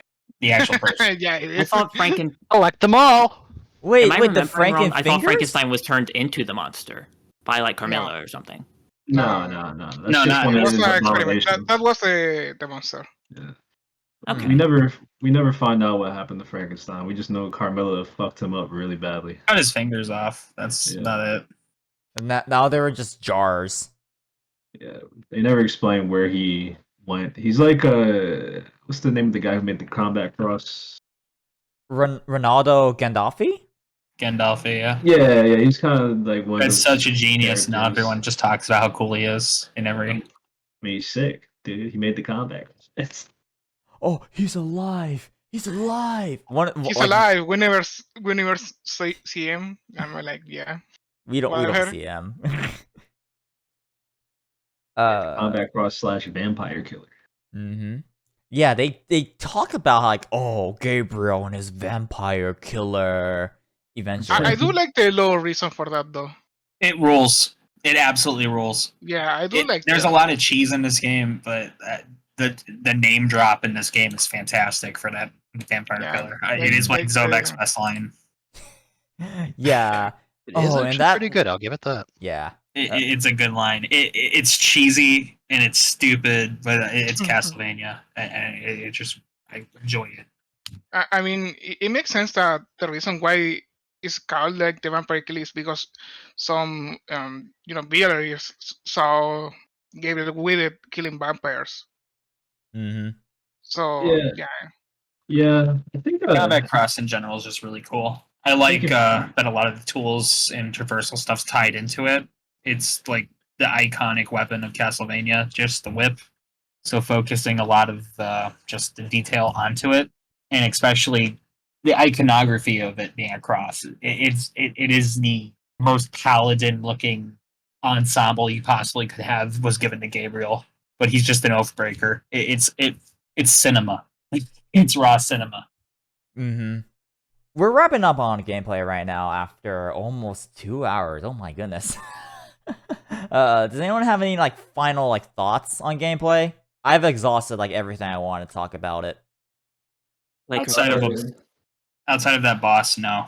Yeah, outside of the DLC, we like okay. All of what we just said is only applies to, like, the main game. The DLC is its own can of worms. Oh Mhm. boy. Like, we've been alluding to that. Did you guys talk about all the bosses? We have not talked about Satan whatsoever, and Yeah. I'm going to poke fun at that fight because he gets his shit stomped when all you have to do is play red light, blue light. It's Also, so funny. Gabriel becomes an Didn't angel. didn't Pan teach you anything? Didn't Did you guys Pan notice teach that? you It just calls him an angel. Yeah. Yeah, I did see that. It was Yeah, because like, Gabriel is an angel really in feeling the himself. Bible. It was in the Yeah, pause thing, Gabriel. but Mm. it just made no sense to me. It's like now when Gabriel's in angel form, I'm like, what are you talking about? I mean, Yeah. because that's the name of the angel, so yeah. Mhm. Oh, I'm an idiot. I didn't even think about that. Do you? Oh, What do you mean? oh. Well, he calls himself just like 3 different names throughout this, so you never know. Is he a dragon? Dracul. Yeah, I do like that Dragol means dragon though. In Now Latin. that I'm looking at like some of the stuff you get for the combat cross, this game is really not afraid to just drop gameplay mechanics because I feel like after you leave the woods, you stop doing a lot of like you do it a little bit, but you stop doing a lot of like shaving down the statue with the combat cross chain and chaining comes up back up enemies to Nava. use them. Yeah. Like they don't do it. I feel like they do it a lot in the forest and not as much for the rest of the game with some of these mechanics. Good. I got sick of that. Yeah, I'm not a fan of these. Like, I'm a fan of, like, movement upgrades. Like, okay, here's a chest here that you can't get to yet because you don't have double jump. Okay, cool. That's fine. Here's a chest. Here's, like, a chest that's locked behind one of those, like, wheels that you need to stake upgrade to. Upgrades, like, Gabriel, you're telling me your existing combat cross can't be used as a lever in of itself? Buddy, what are you doing? Who made this combat cross? It's not what it was made for. It can break. Sawing the stone pillars is probably one of the most annoying, even if it's completely easy, QTEs they make you do. And I was very glad they just kind of forgot about that one. I was like, okay, good. I didn't like that. Also, it's like, it doesn't make any sense. Like, you're pushing upwards. Like, is it, like, supposed to act like a wrench of a sort? I don't know. It seems like it's meant to be like a sawing kind of motion where it's like you're putting tension on the whip and then like pulling it the other way to sort of like, I don't know. It doesn't make any sense with the animation they have. I'm looking at the animation in my mind and like, I don't I think Yeah, it'd it make kinda more sense works. if Gabriel was holding You're- both you're- ends of you're the whip. sawing. Yeah, if he was holding both ends, yeah, that's one thing. But no. Do we want to talk about the puzzles later, or did you already like? talk Oh, about them? okay. Oh yeah, I forgot about the puzzles. That kind of leads into like level design. I was bringing up like how like I liked a lot of puzzles more than God of War. Like I think there's a lot of like cool puzzles in this, and they do the smart thing of if you don't want to interact with the puzzles, do you have to pay for them or do you just not get the reward? You just don't get the reward, but you still have Yeah. to do the puzzle. It just tells you how to do it. Okay. Except for the chess puzzle, that one you can skip entirely. Yeah, That one, the first one with Yeah. Pan, I think you can just outright skip Okay. as well. Okay. Guess 'cause- it's the only one I skipped because yeah, I don't know. fuck the chess one. yeah, because like the list of instructions just keeps going on and on and on, and frankly, I'm not much of a chess person, so just Did you know? immediately- Did you know you can play that specific chess game at the pause menu at any time? Whoa! What? Yeah, No, It's Yeah, in the- it's in it's the under extras. extras. Holy crap! Value. Wow. I played the chess game. It sucks. Who played? Oh, did anyone else play it? I played it. Mm-hmm. Okay, I I, did not guess play that only shit. me and Dante played it then. I was not having the. It was like 2 a.m. Fair enough. I I was think eating all my, the eggs. Okay, so let's get the worst puzzle out of the way. This is just RNG chess. You spin a wheel, and then you get to decide if you get to control any, like, a specific guy or not. Like, okay, I get to control a goblin. I hope you didn't bet on controlling, like, one of, like, the spellcasters if you needed it then, because you won't get that. Very bizarre. As soon as Laura started like using her spinner and landing on a unit she didn't have, and it just skipped her turn for it. I went, oh no, this is going to be so stupid in about 10 minutes.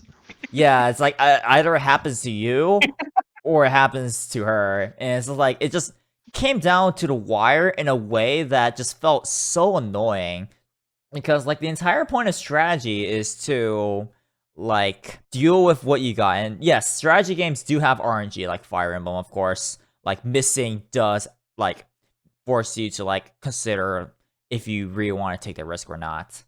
But but like this is not like a fleshed out strategy game. This is like a simplistic mini game, and like having to like roll whichever one you need to like control initially right then and there sucked so bad. Like why?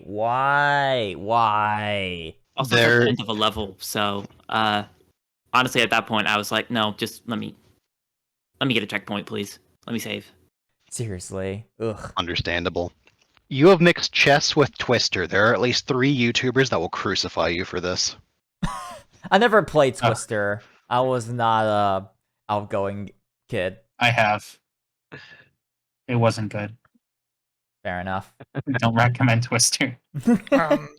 So do you guys have like a favorite puzzle or no? Oh, there's quite a few. I will say, this is the only thing nice I think any of us are going to say about the DLC in particular. Mm-hmm. I liked the puzzles in that one.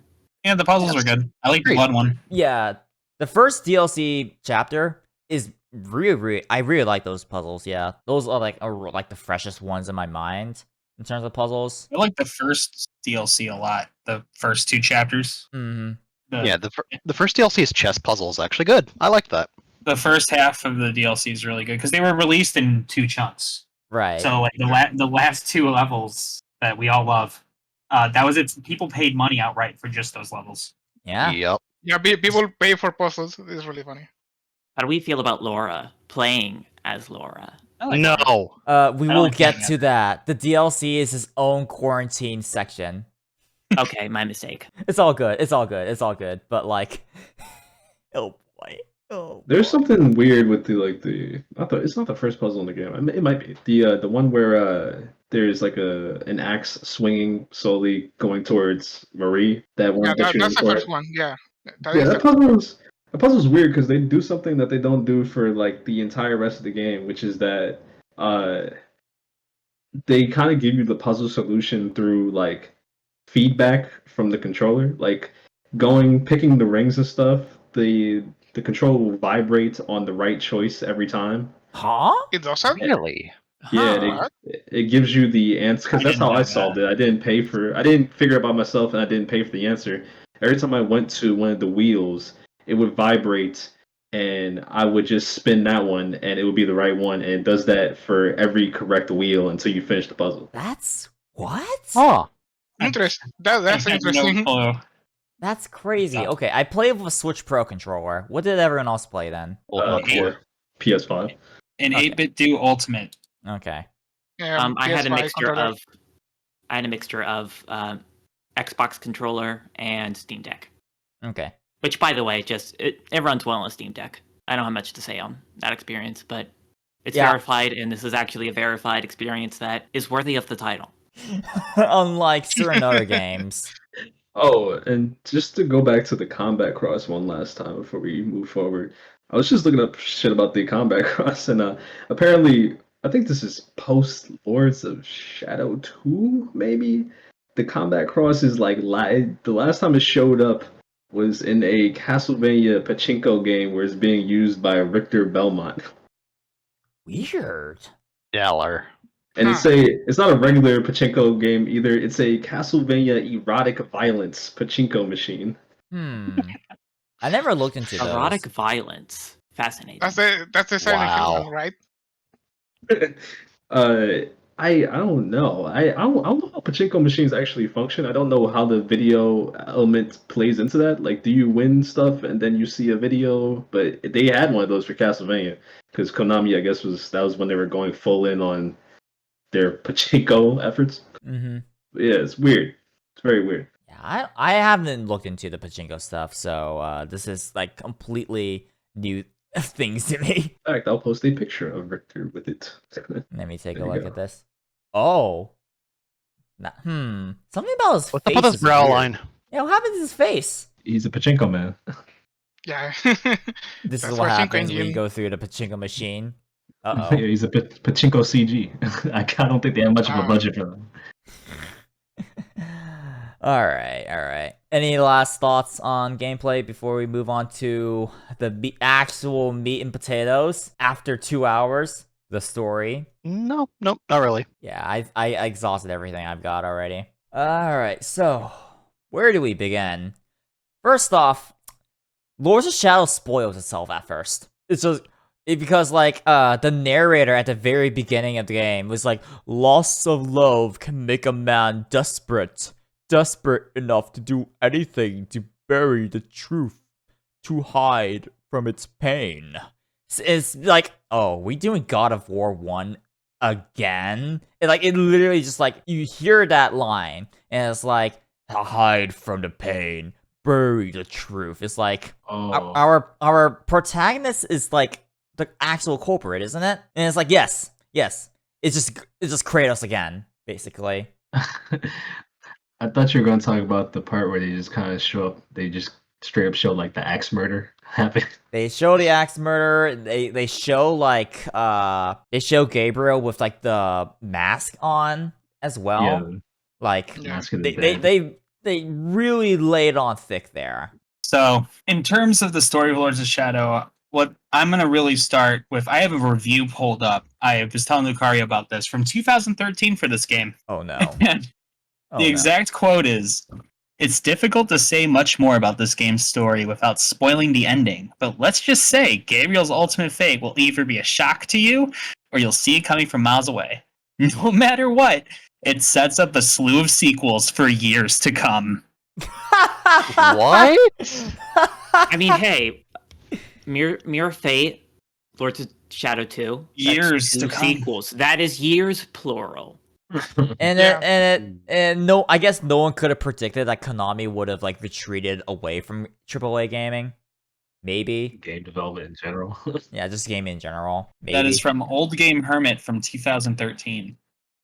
Yeah, there's an alternate reality where Lords of Shadow is still going on to this day. And he's not wrong. You either call it immediately or it actually is a shock to you because you didn't play God of War 1. I mean, I think that Gabriel being responsible for Marie's death is something that you could definitely draw your own conclusion to figure out, especially towards the end of the game. But I think Gabriel becoming Dracula is not something the average person would go and be like, oh yeah, fuck. That The makes sense. Dracula twist is out of left field. That's for certain. I'm not going to say Visceral Games stole this game's plot. I think they accidentally wrote the same story with Dante's Inferno. Yeah, I think they accidentally wrote the same plot, right down to the wife. Okay. I haven't played Dante's Inferno. I just know that's another dead wife game. How many exist? Yeah, they're My friend. Well, that game opens with the dead wife and it tells you what Yeah. happened. Oh, okay. It's not a spoiler. That's both fair. wife guy games. It's a dead wife genre. Bionic Commando's in it. I mean, that's most of Okay, selling games, okay. yeah. Bionic Commando 09 is... I've heard stories about that. Oh, boy. Where does Gears of War fall into this genre? I'd say this. That is Gears 2 Gears of War especially, yeah. 4, actually. That's... Gears 2. Yeah. Wait, Gears 4. 2? Wait a Yeah. minute. Yeah, 2 also has a wife Yeah, and it's moment. Gears 2. Tom's wife. Oh, wait, yeah, I forgot about Dom. Not Marcus's wife. Dom's Yeah. wife. Yeah, Marcus's wife dying. That's Gears 4. I was thinking of that. Gears of War isn't. That's not, Technically, that's not God of wife War is guy a dead game. wife game. Who wants to think that that started the entire thing, including Lords of Shadow, that made Lords of Shadow what it is? Gears of War is Yaoi. It's not a wife guy game. I mean, so is Lords of Shadow. So is Lords of Shadow, though. Yeah, Lords of Shadow is very much a You got me. yaoi game. Yeah, that's For also. sure. This is also. But this is old man Yaoi. It's different from young guy Yaoi that Gears of War. You know what? You're not wrong. You're not wrong. This is an older By the man end, it's very tempting much a- old man. It's so much Also that. PS4. Yeah, by the end, it's definitely old man Yaoi. He's just two old guys. Can't get over their feelings. You can tell Kojima got his hands on it. Yeah. Because he is the master of old man Yaoi. Have you seen MGS4? Look at that. Look at that. Story wise, Do we have any favorite characters? Claudia. Zobek. The So butcher. The Butcher, yeah, the Butcher's pretty good. Butcher is a I mean- really funny boss. I like him. In reality, I do like Gabriel, even if he needs I more think characterization. But Gabriel's yeah. a peak Belmont. I like him a lot. I think he's. I like his Scottish accent. Is I it like Scottish? Pan. Yeah, it's very Scottish. He's not Okay. Spanish. You'd think he'd be more Spanish, but he's not. Really? Huh. Okay, because his Simon Belmont, who's like, later It- on, he has more of an accent that I was like, oh, that reads more like Scottish to me for some reason. I So don't know why. it's weird specifically because like the Belmonts are normally like French, Yeah. but with the Wards of Shadow reboot, a lot of the mythology comes from like Gaelic, like Pan's there, Yeah. and like and like Pan very much sounds Scottish. Wait, Pan is a Greek Yep, god. but Wait. he shows up a bit in some Gaelic stuff. Oh, okay. But they all talk. They all talk like Gabriel. It's all very so it like makes the Belmont more like a Scottish clan for this Yeah. franchise, this sub series. It's just weird. It's a complete tone shift, Even though especially because they were made in like this game's made by Spanish people. So Even though they have limited screen time, I thought the three lords were entertaining. I Yeah. like Cornell. Cornell is pretty entertaining to me. A lot of them, their whole shtick is other than like we are the same, you and I. It's just them being like, Gabriel, you're stupid. You're an idiot. This quest is not what you think it is. Your order is a sham. And Carmela Gabriel's just straight up like, tells him, yeah. yeah, shit. We were talking about that. Carmilla, she just kind of spoils the plot, but Gabriel's just not having any of it. She was It's like, wait, whoa. resurrect people? Nah, brother. No, it won't work. That doesn't work, idiot. I feel like most of the NPCs in this game are just like, Gabriel, you're dumb. That's most of their dialogue. Yeah, they say to him, "You're a poopy head." You were Yeah. poopy head, but you and I, we are the same. And it's like, so does that mean you're also just as dumb? Says the floating Look, your skeleton wife man. too? It's like a no you. Like you could just say like a no you thing. Like you're saying that like we're like Gabriel is like so like misguided and all that, and like incredibly like dim-witted. It's just play the no you card. And then those Lords of Shadow just disintegrate. I mean, they just say that over and over to try to like foreshadow him turning into Dracula, right? Like my problem with this game's story, I did not like it, frankly. There is a lot of time and words put into saying the same shit over and over again and drilling in the like same subtext over and over again, if you even want to call it subtext. It's pretty on the nose. Very. Yes, very on the nose. And eventually I got sick of it. Like, I'm sorry, Patrick Stewart, obviously everybody loves Patrick Stewart, but they give him really inane, what do you call them, prologues? Monologues. Monologues. Monologues, yeah. And he repeats himself all the time too, which like, I think my favorite Hell. monologue of his is like when you go, I think it's when you go into the clock tower or some other part of Carmilla's castle, and he's just like, this part is so fucking difficult. I don't know if Gabriel will escape this place with his sanity. And I'm just like, dude, calm down. It's a simple puzzle, dude.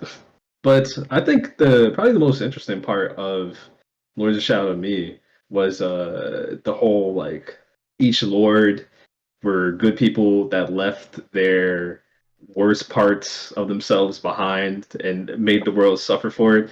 And now that I think about it, they do call Gabriel a murderer throughout this game, and my first thought was like, oh, he's just murdering monsters and stuff. I totally forgot about the fact that he's technically murdering the founders of his brotherhood as well, because if you kill the Lord of Shadow, they basically say the person that went to heaven also dies. Yeah, as there is Cornell. Yeah, so it's like, oh, you're killing them for the sake of your quest. You don't give a shit, and he doesn't after the first one. Once he fully grasps like what happened, what they did, he's like, y'all were in the wrong for that. So this murder is not on me. It's Mhm. actually Gabriel's someone like who was like born in a religious order. He was an orphan, taken in by the order itself, and was basically set up to be this paladin figure, and he's just lost faith entirely. That's why Zobek clings to him. fills his head with this idea that he could be the chosen hero. He sees his dead wife. His dead wife's like, "Oh, you can do it. You can rise above," because she doesn't want to like break the news to him that it's his fault. Yeah, Zobek whispers sweet little nothings into Gabriel's Yeah. ear throughout the game. Yeah, I mean, it's just it's very on the nose as a man goes like on a religious journey and finds God again. It's very Catholic. I think the whole tragic part of it is that it feels like every single character from the Lords to Marie to Claudia, everybody once they interact with Gabriel or they touch him or they just know beforehand, they all kind of know what's going to happen to him at the end of the day. It's like No a foregone conclusion, and they don't, for the sake of the world, they don't tell him. No one but Satan really comes off as antagonistic. Yeah. Like These are Gabriel actually all instigates, reasons. Gabriel instigates like every fight. Seriously, it's like I just want Marie back. I'll do anything. And it's like, bro, what? Huh? What? I mean, Gabriel's murder is for the greater good, though, because kind of like even apart from Zobek's whole plot of like, oh, I separated the heavens and all that stuff. It's like the world is rampant with werewolves and vampires. Like, Yeah, it's not there's these still people. a lot happening These there. people existing is not a net good on the world. So them being killed, even if it's like misguided, is still. Well, he net does the positive. exact same thing the Lords does. The Lords do. He Oh, yeah. ascends and he becomes something that's just a complete monster and a mockery of what they were. Like, Yeah. it's a complete mirror of fate, if you will. You stop that. But Yeah. all this stuff is kind of like. I think the story is okay in bits, but I think overall I kind of soured on it because there's all this very heavy-handed foreshadowing of like, Yeah. oh, Gabriel's going to fall. He's a fallen paladin. He's lost his faith.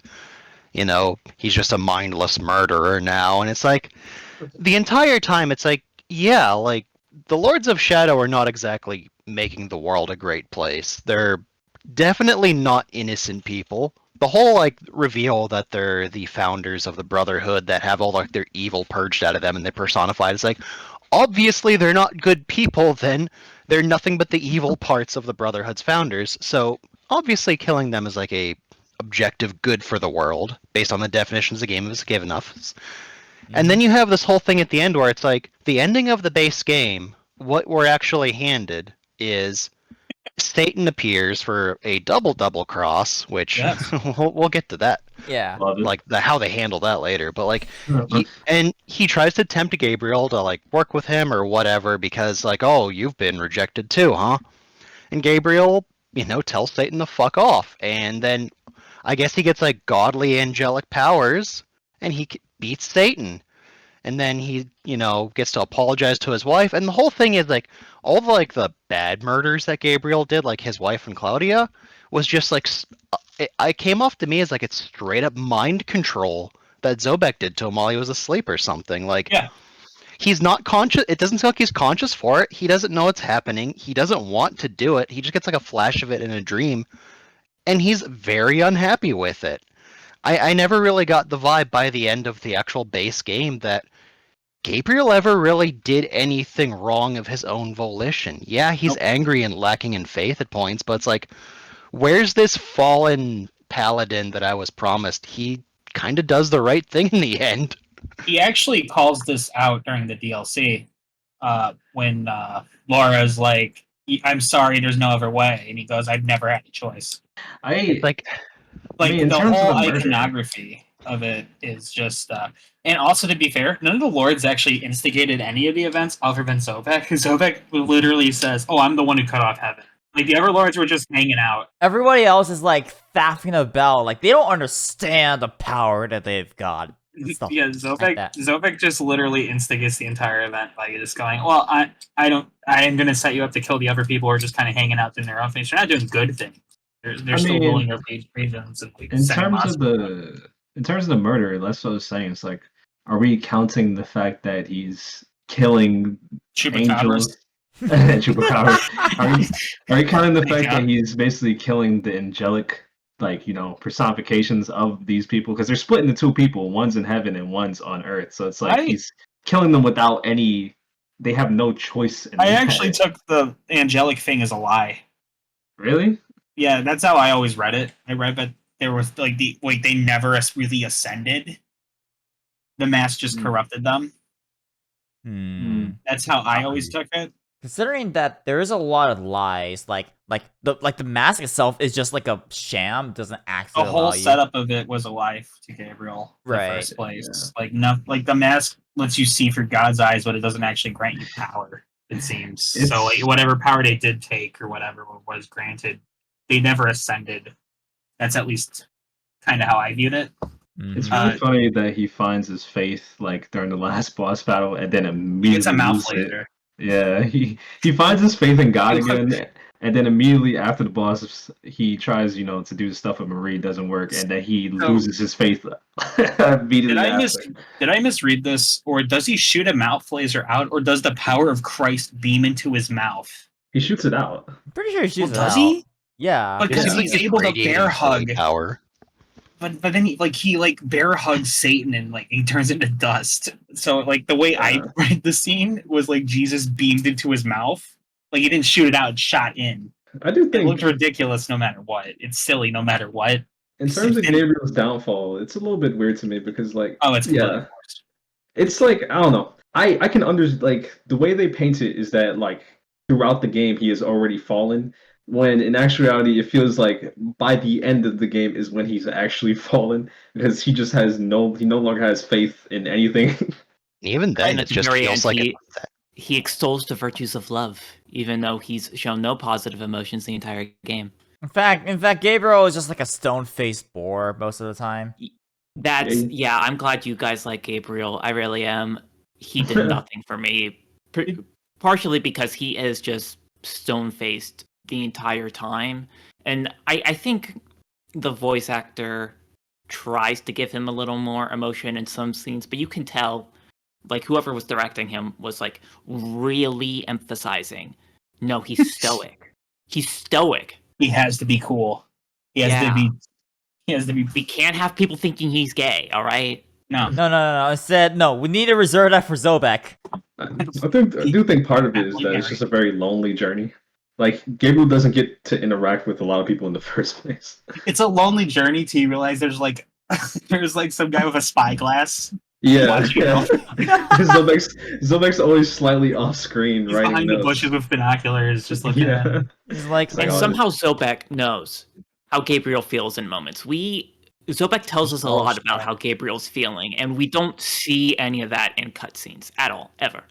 Well, when you love a person, you have their feelings. Yeah, you just know it's in your heart. You just gotta bottle it up. Speaking of like some of Gabriel's like interactions with people, I don't know. Like another thing that made me feel like he hadn't really even fallen by the end. He's just fucking depressed from being manipulated and nothing going right for him. Like he's come so far in his journey. He's had such a massive amount of bullshit happen to him. But even then, like he honestly treats Baba Yaga completely fairly. Hey, He does what she asks. Yeah, and then he just leaves. He doesn't do anything bad to her. And then Okay, it's bye. Zobek who goes like, I can't believe Gabriel let a woman live. I have to fix this. Okay. How dare she talk to him? People have He's been saying mine. Baba Yaga is fine.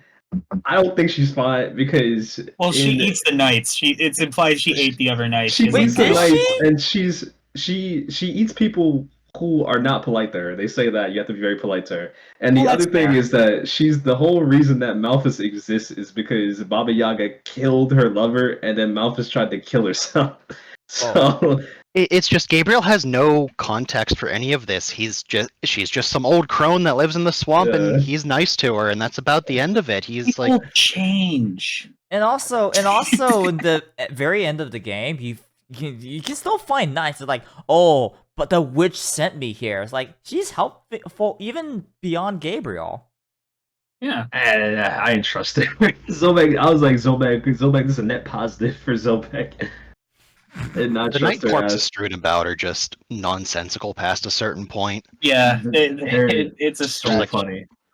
The one in the fucking like special demon realm with the forgotten one, like I know it's the DLC and we'll get to that, but like Near the lava river. there's a knight in there and it's like, why are you here? How What? did you get here? Like, why did we send Gabriel? Wait, well, he died anyway, but still. I love their messages. They're so Did funny. anyone else prefer the comic book cutscenes in the first half of the DLC over a lot of I really like the art of those, like We're the talking Infamous about 2. that. Yes, I agree. For the most part, I I thought they were gorgeous. I think the action you want at the very end does suffer a bit from the lack of motion, but at the very least for like the dramatic sequences, I agree. They convey the emotions of those scenes better than like it very much reminded me of Infamous. I loved Yeah. those. I can co-sign on that. They get across how brooding and Gabriel, brooding and He's melancholy just a Gabriel sad is. man. He looks so sad in all the art. Like even the art outside of the game, where it's just like actual art, not in-game renders and stuff like that. He just looks sad.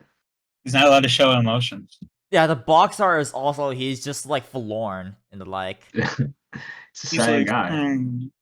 Yeah. to compare to older Castlevania again, that is something about those games that I miss here. This game's a lot more self-serious. There's a few moments of levity, but there's not as much fun with the concept as you're used to from this series, and I will say I miss that. I miss it. I feel like we talk about the big thing, the big twist. This game. Yes. How? What are your thoughts about it? Because high school me had their mind blown, and I plugged and I pointed at the screen. The modern day.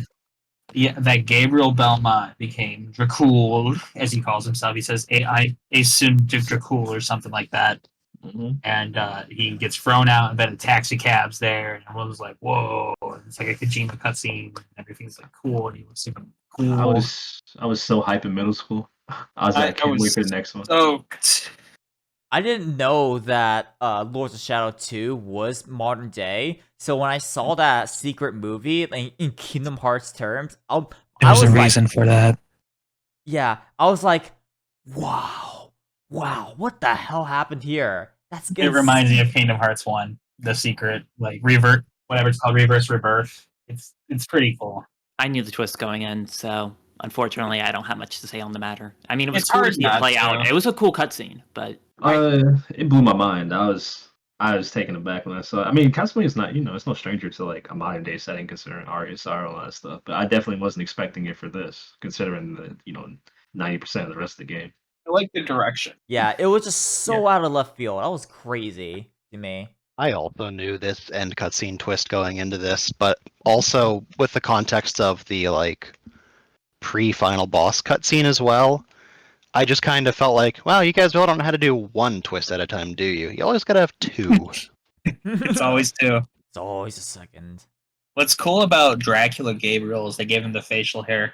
Yeah. I I think didn't notice that. He has like he has the split coat when he's in his especially his Lords 2 design, which we'll get to. Mm-hmm. He has the split coat and he has the facial hair now. Ah. So I think it keeps the longer hair design. So it kind of blends Gabriel and classic Dracula's design as we know him now. the Gabriel being Dracula thing somehow made Zobek even cooler to me. He's that. Because Zobek is the equivalent of he basically is death in He just these says he's games. deaf. Yeah, so it just recontextualizes the entire game of like, oh, this was an adventure of Dracula and Death. Death was following Gabriel the entire game. He is Dracula. Like that stuff was just cool to me because I love Death in classic Castlevania. It's a cool way to play on those tropes, at least to me. That's why the story is hokey and as cheesy as some of it is, and how later is. I'll never get rid of that initial twist in my head, and the recontextualization of these classic characters in this cool way I wasn't expecting. I think it really holds itself. Yeah, because they having played the game and stuff, I did like a little foreshadowing of like some of Patrick Stewart's little monologues where he's like, "Death follows Gabriel. Wherever Gabriel goes, death is close behind." And I'm like, "Oh, I see what you're doing there. I understand." Speaking of the reveal of Zobek being Death, it begs a certain question. So you go. Gabriel gets to the the end of the Land of the Dead, and there's that necromancer there that you assume is the third Lord of Shadow. He summons the Draco Lich, and when defeated, he drops a mask, the last piece of the mask, and then you get the reveal that Zobek is actually the third Lord of Shadow. He's death, and then you go, well, who the fuck was that other guy? This is a random. Who was Yeah. that? It was It's a theater. random. It Don't was worry like, about it. It was like wrestling. Yeah, he set it up. It was all theater. So he didn't break kayfabe. Okay. No. Zobek refused to break kayfabe in that moment. He set all that up. I'm gonna type something in the chat real quick. Okay. Yeah, it might have missed some of you. Uh-huh. No. Yeah, yeah, he's supposed to be. Okay. But yeah, no, the dude in the necromancer was just a little set up by Zobek because all the necromancers report to him. I assume. Especially with the lore and stuff. That's who he's supposed to be. Yeah. It makes sense. It also tricks you because the necromancers kind of look like the more classic, I guess, depiction of death I compared feel to like he Zobek. gets close to that design when he puts on the mask. The He's closed mask down, he looks has big long fingers. yeah, the mask looks sick on him. The I mask actually of death. think the necromancers look a lot like Shaft That's true. That's from true. He does look kind of like Shaft from Rondo in Symphony. Yep. Yeah. Gabriel's fit. We haven't covered anywhere close to the second game or whatever, but I've seen what he looks like. His fit kind of reminds me of a corrupted Richter from Symphony of the Night, like the long coat and stuff like that. Yeah. I think it's meant to more mirror like the classic Dracula like cloak, like his like cape and like his big pompous thing. Yeah. But it's just a corrupted version of the Simon's Quest armor. It reminded me a bit more of Leon Belmont, just, Yeah. they're both knights on their first adventures, yada, yada, yada. I think I generally prefer Leon's, just more so for the colors. I think it matches the whole, like, Crusader thing a little better. But, Gabriel's not a Crusader. He's a brother of something. Part of the Brotherhood of Light. A paladin, I guess? I don't know what his actual title is, actually. I think he's just a Knight of the Order. I think it's very vague. He's very paladin core. I was unsure if his I was like, is the combat cross something everyone uses? But no, it's just Gabriel. And then I think after this game, every other whip that is like the combat cross is like just a copy. It's just a consecrated whip. I actually think his official title is Paladin because that's the name of the final difficulty you unlock when you beat the game. So I think Gabriel is a Paladin in that order. I see. His outfit improves the more things he All gets. the gear he gets physically showing up on him looks sick. Yeah, the I always gauntlet like that and in the games. boots. Gauntlet is like a discount Devilbringer in terms of looks, which is cool. It looks comically large in his hand too when he picks up things. Yeah. He He always picks it up with the gauntlet hand. has to gingerly like touch them. When he holds the mask, he like taints it and picks it up like a tool. He's holding everything by the nails. But honestly, I don't know. But like the entire thing with Gabriel for me is that he's just kind of like boring Kratos. Like I said earlier, that like he just doesn't have like a blank face for a lot of it. And Kratos does have a blank face for quite a few things until like when he actually talks, and then like he actually displays more anger. But sometimes you're like in some chilled out moments at points where he is listening. Gabriel doesn't yell outside of like, I mean, he yells during the action sequences, the typical video game grunts, but the most he raises his voice is kind of like this. Yeah, it's like, no, you can't do anything like that, or whatever, stuff like that. Like the tone doesn't really like match. It's like, I guess there is the thing about like trying to keep all of his emotions bottled up and just not let it burst, but at a certain point, it also just feels as if he just sounds a little bit like unbothered by things.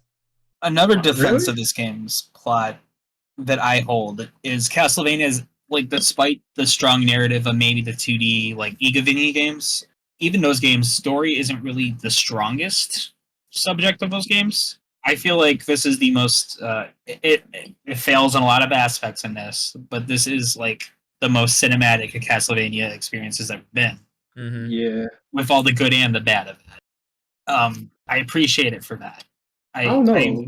I really like the way it adapts like the classic franchise and puts like vampires and mummies and all this dumb stuff and contextualizes it in a 3D action game that I could just sit down and have a big adventure in. And I think it adds a lot to it's not a perfect game, but to me it really nails that.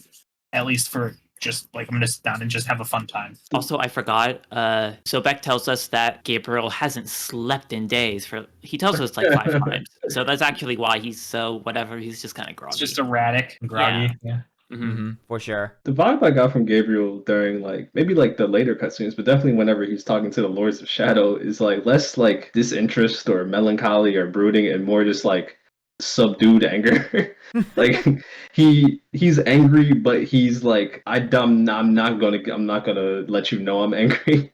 He just has harsh words for people. He speaks like his anger comes a lot through his actions more so than his words in this game, I feel. Yeah, yeah, again, it goes back to what I said about like telling, not showing. Whereas like in God of War, you can like sort of like you can tell without too much words that like whatever like Kratos is like, oh, he actually feels like he's just going beyond like point of no return. Especially like God of War 1, it's like, by the gods, what have I become? Like you can tell, but for Gabriel, he doesn't really have that much introspection, you know? Like not that much. You have to be told by Zobek. I don't want to touch on it because it's part of the DLC, but I do think like by extension the sequel games and then his little narration in the DLC, which is narrated in the like past tense as if he's discussing events that already transpired. I think he comes across as having more like a personality in those sort of things. I just think that Gabriel doesn't, by virtue of like I said, a lonely journey, he doesn't get a lot of time to interact with anybody in a prolonged capacity. So it's hard to really get a read on him or have moments where he could show more personality. I feel like that like it could have done with some like more conversation. Like for example, when they introduced like Claudia, for example, there could have been more with it. Even with like when Gabriel and Zobek were like team up a little bit to go through like the cathedral filled with like dangerous traps to get to like one of the combat cross upgrades. They could have had any conversations there instead of just like the most bare minimum. Yeah, I think what it comes down to is, Gabriel should have had a chupacabra sidekick. Ah! That actually stabbed me so hard. Oh, that'd been really good. I do like the dumb little puzzles and the when you try to go get the holy water, like when the ceilings are coming down on top. Gabriel and Zobek are strong as shit because there are giant stone blocks coming down on them and they're holding them up so each one can pass. But I don't know if they're like is Gabriel and Zobek. Zobek makes sense because he's not human, but is Gabriel supposed to be superhuman? I guess he's an angel. No, I think he's just him. Honestly, I think he's just him. Yeah, he's powered by sorrow and God. Basically, at this point, he's actually powered by God in anime. He really just wants his wife back there. He just wants his wife. That's all he wants. If he has to do all these puzzles, it's unfortunate. I like Pan. I thought Pan was Pan's cool. Pan's not only cool, his boss fight's the best in the game. I really like his boss fight. I think it's sick. His boss fight is so cool, it's so rad. His battle armor is rad. Dude, those like blades, like curved blades that like spin around him and stuff like that. Dude, that's like awesome. Like actually, like legitimately got me to pop off pretty hard. It's like one of the most inspired designs of the game. Yeah. Pan's funny to me. Like he just shows up as a horse. And like the first chapter or so is like, Gabriel, hop on. And Gabriel's just like immediately like, okay. And then all right, we're off.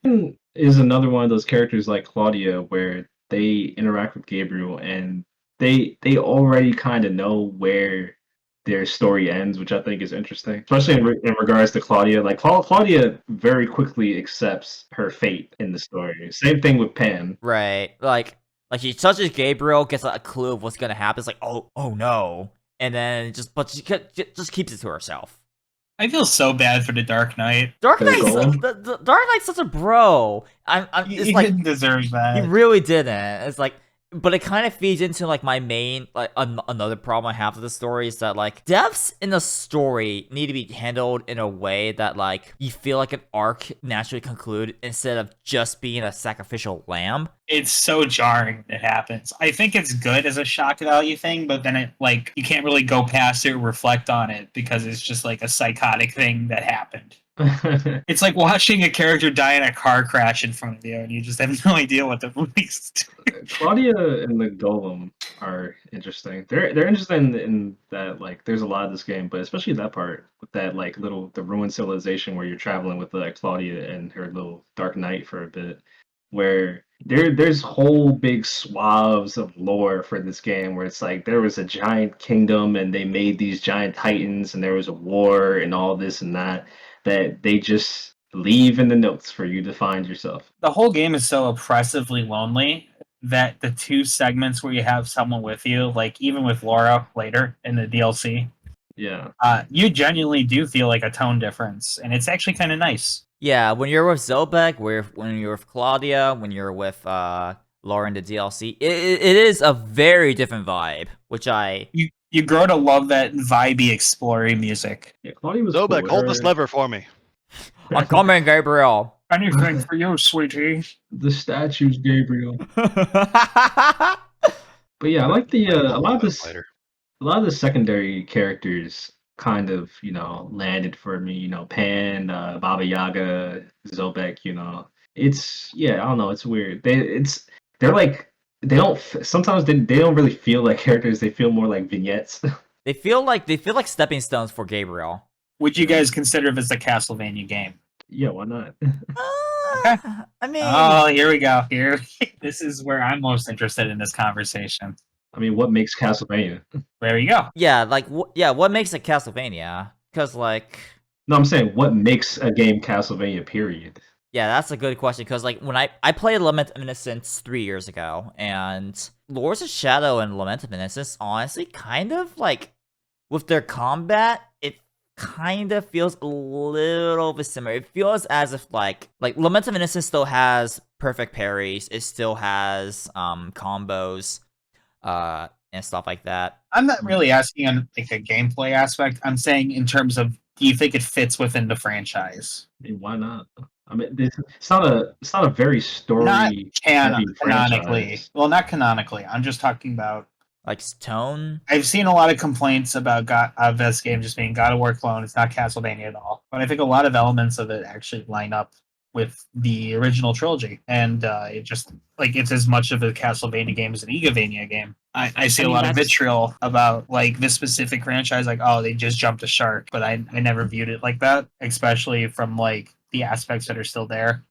I think that just comes from it not being partially, not fully, but it comes from it not being. We like there's so many between like this, like Sepia Night to this game. There were so many like games helmed by IGA to the point where it's like Castlevania is IGA. So when you get a game that isn't IGA, it's like, oh, this isn't Castlevania. A lot of people rate Bloodstain on their Castlevania tier list. But on the other hand, when IGA like started like really producing Castlevania games, that was a shift as well. There's a reason we have classic Vanias and IGA Vanias. So I say we bring back the Lord's Vania.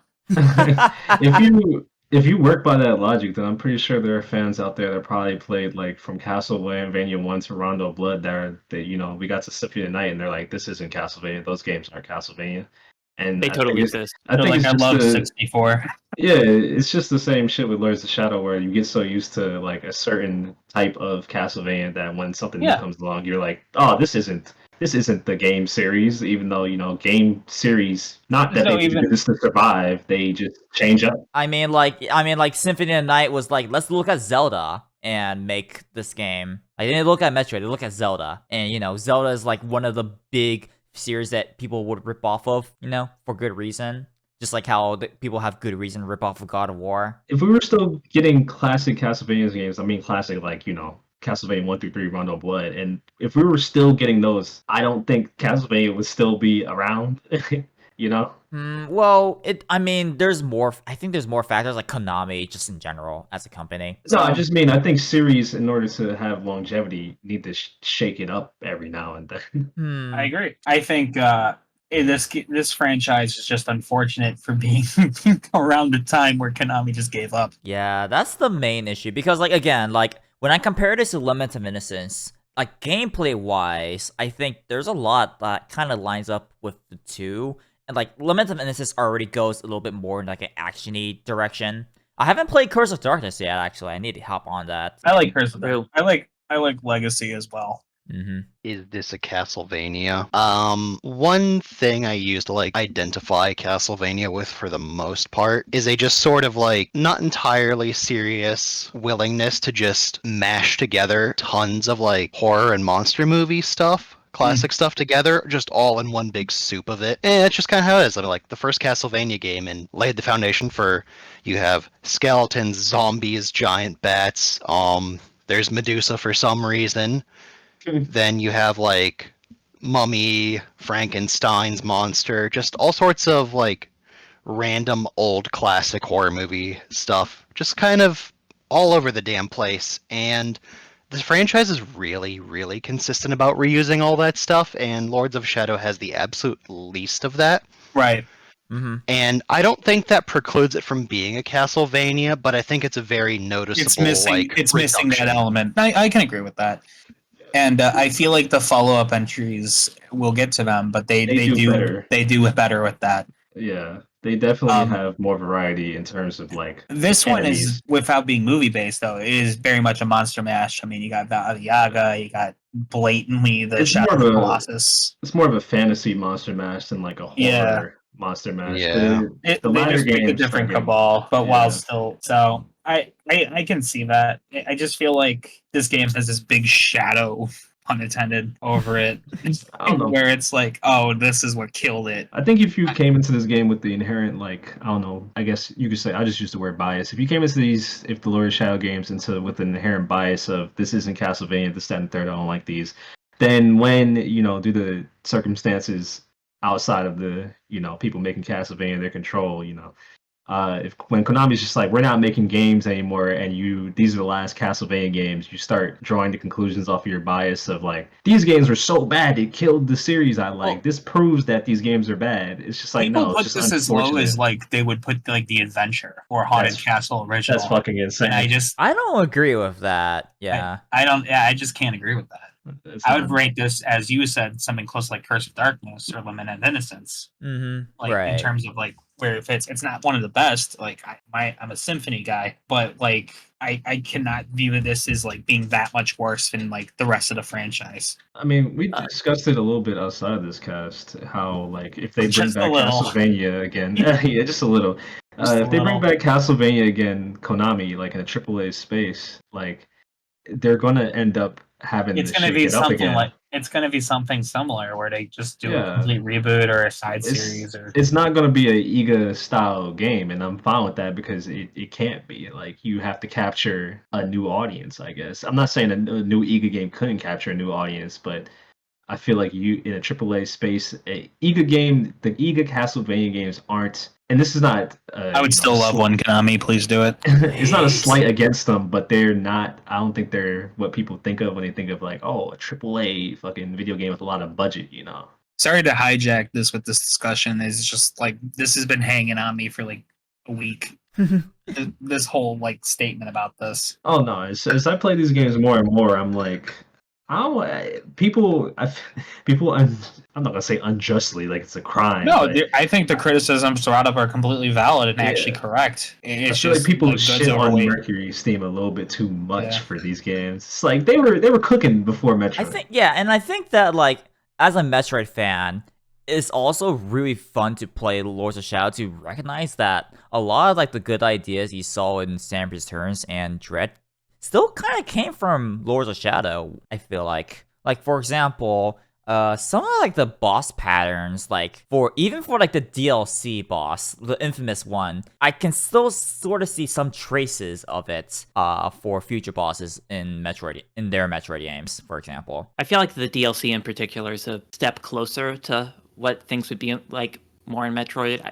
And part of that for me might also be, I think it's Maxiav who was pointing out to us that Mercury Steam's games all use the same engine. I don't entirely know what we mean by engine here, but my guess is it's at least partially graphical. Because like when I was playing the DLC last night, I pointed this out. When Gabriel gets disintegrated, he has like the exact same disintegration effect that you'll see in the Metroid games. It looks exactly the same. It is literally the exact same effect. I'm the one who called it out, but it's okay. Oh, you called it out. Okay, Oh, no, I'm sorry, we Dave. got it No, wrong. it's okay, but I thought I almost let Maxiav take the blame, take the credit for it. I thought it'd be funny. Like, oh yeah, he did that.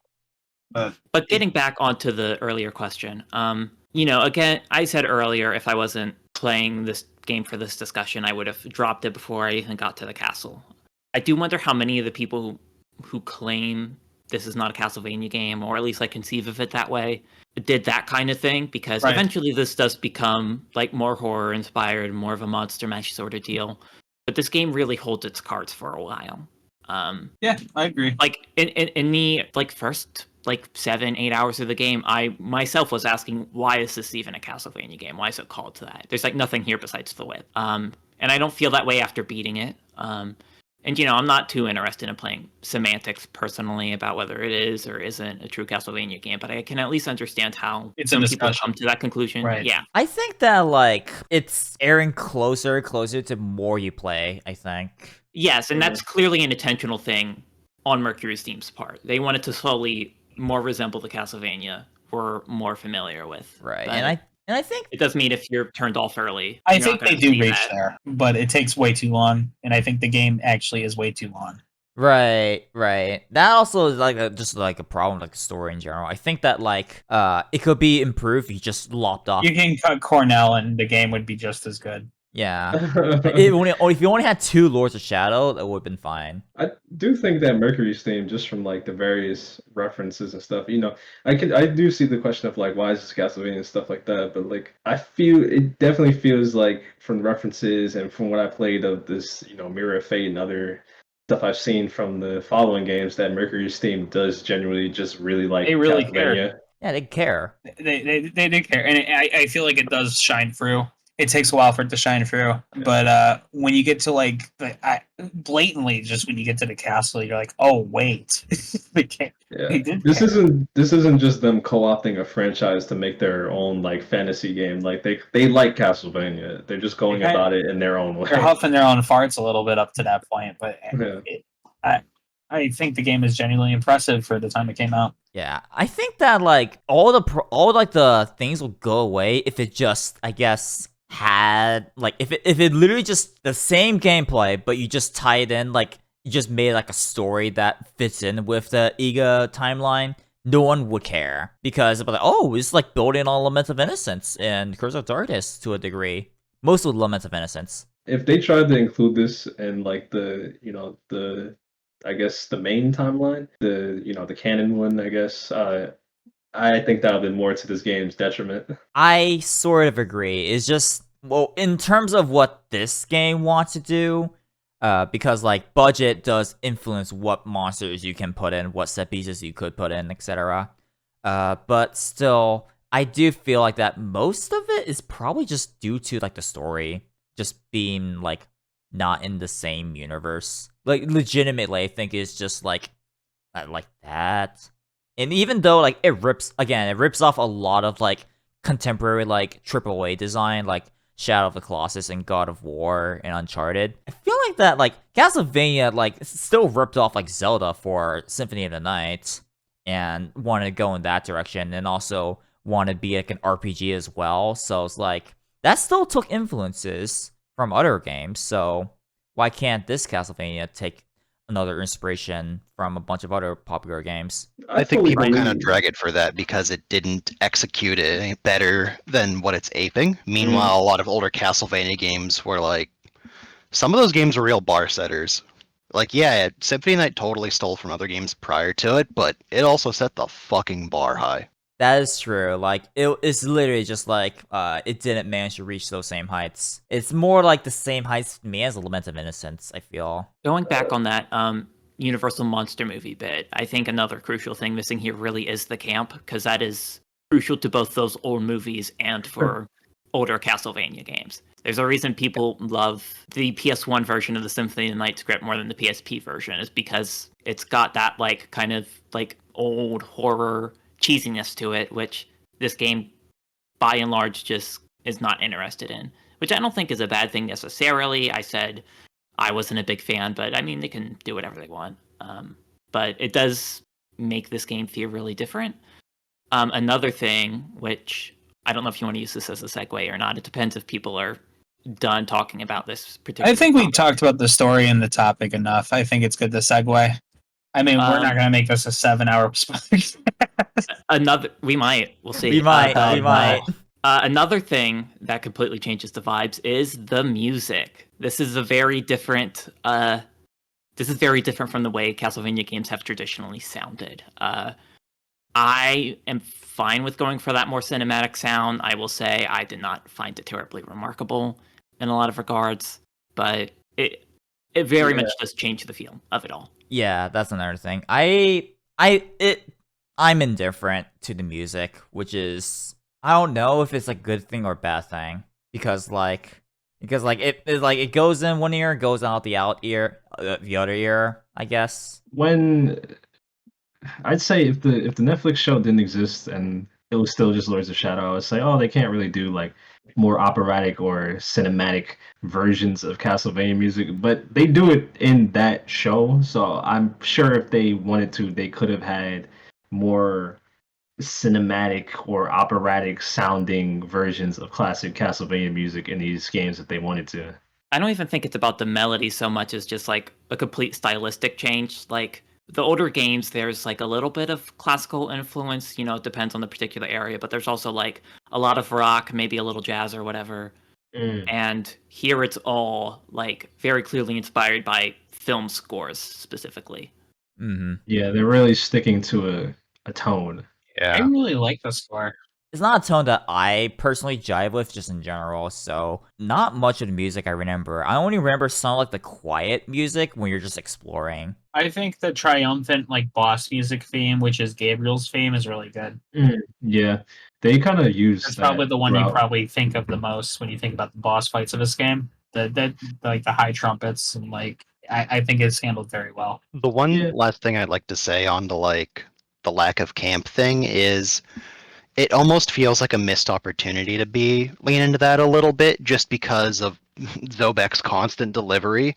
Patrick Stewart would have absolutely been perfect to like ham it up a little bit because he And he comes so fixed it at damn the close to it with Zobek anyways. And he does at the very end of the game. Like they could have So is just he- leaned into it a bit more throughout the rest of the game, and I think it would have addressed some of that. Is he better in this than Oblivion? I never played Oblivion, sorry. No.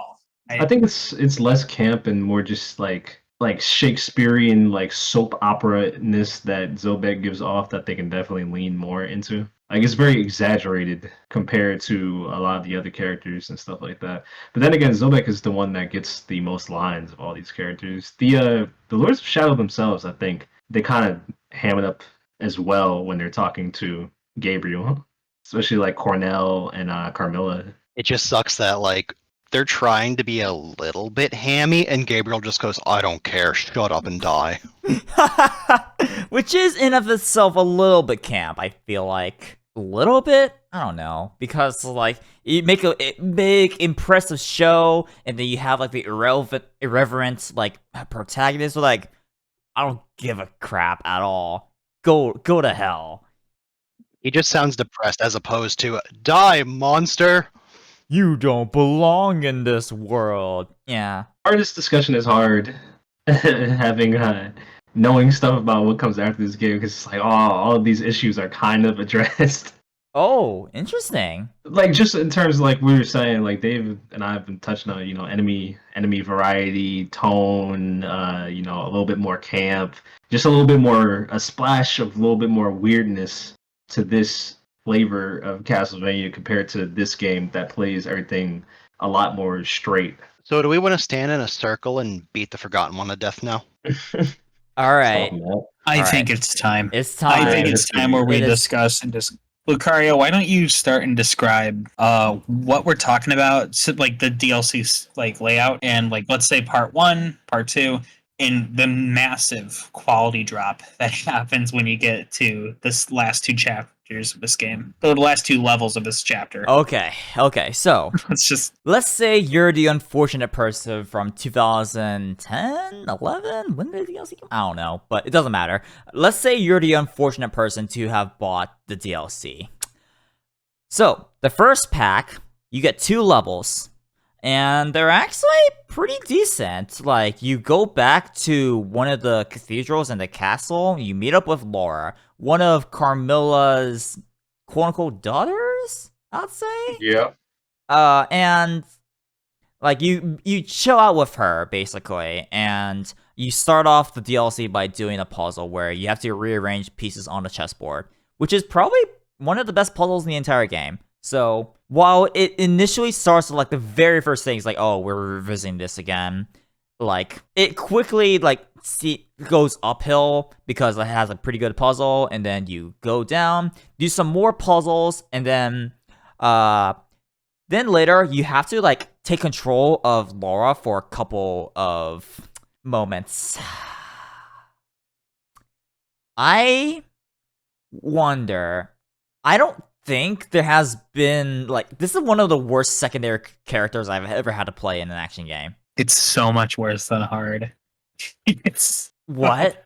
she does no damage like at all. So I did not play around with Laura's moves at all, to be fair. So like I wasn't aware of like holding down square to just like unleash a bunch of lightning in like a specific area. All I did is just hold down like triangle and then just release essentially to like insta kill enemies on normal.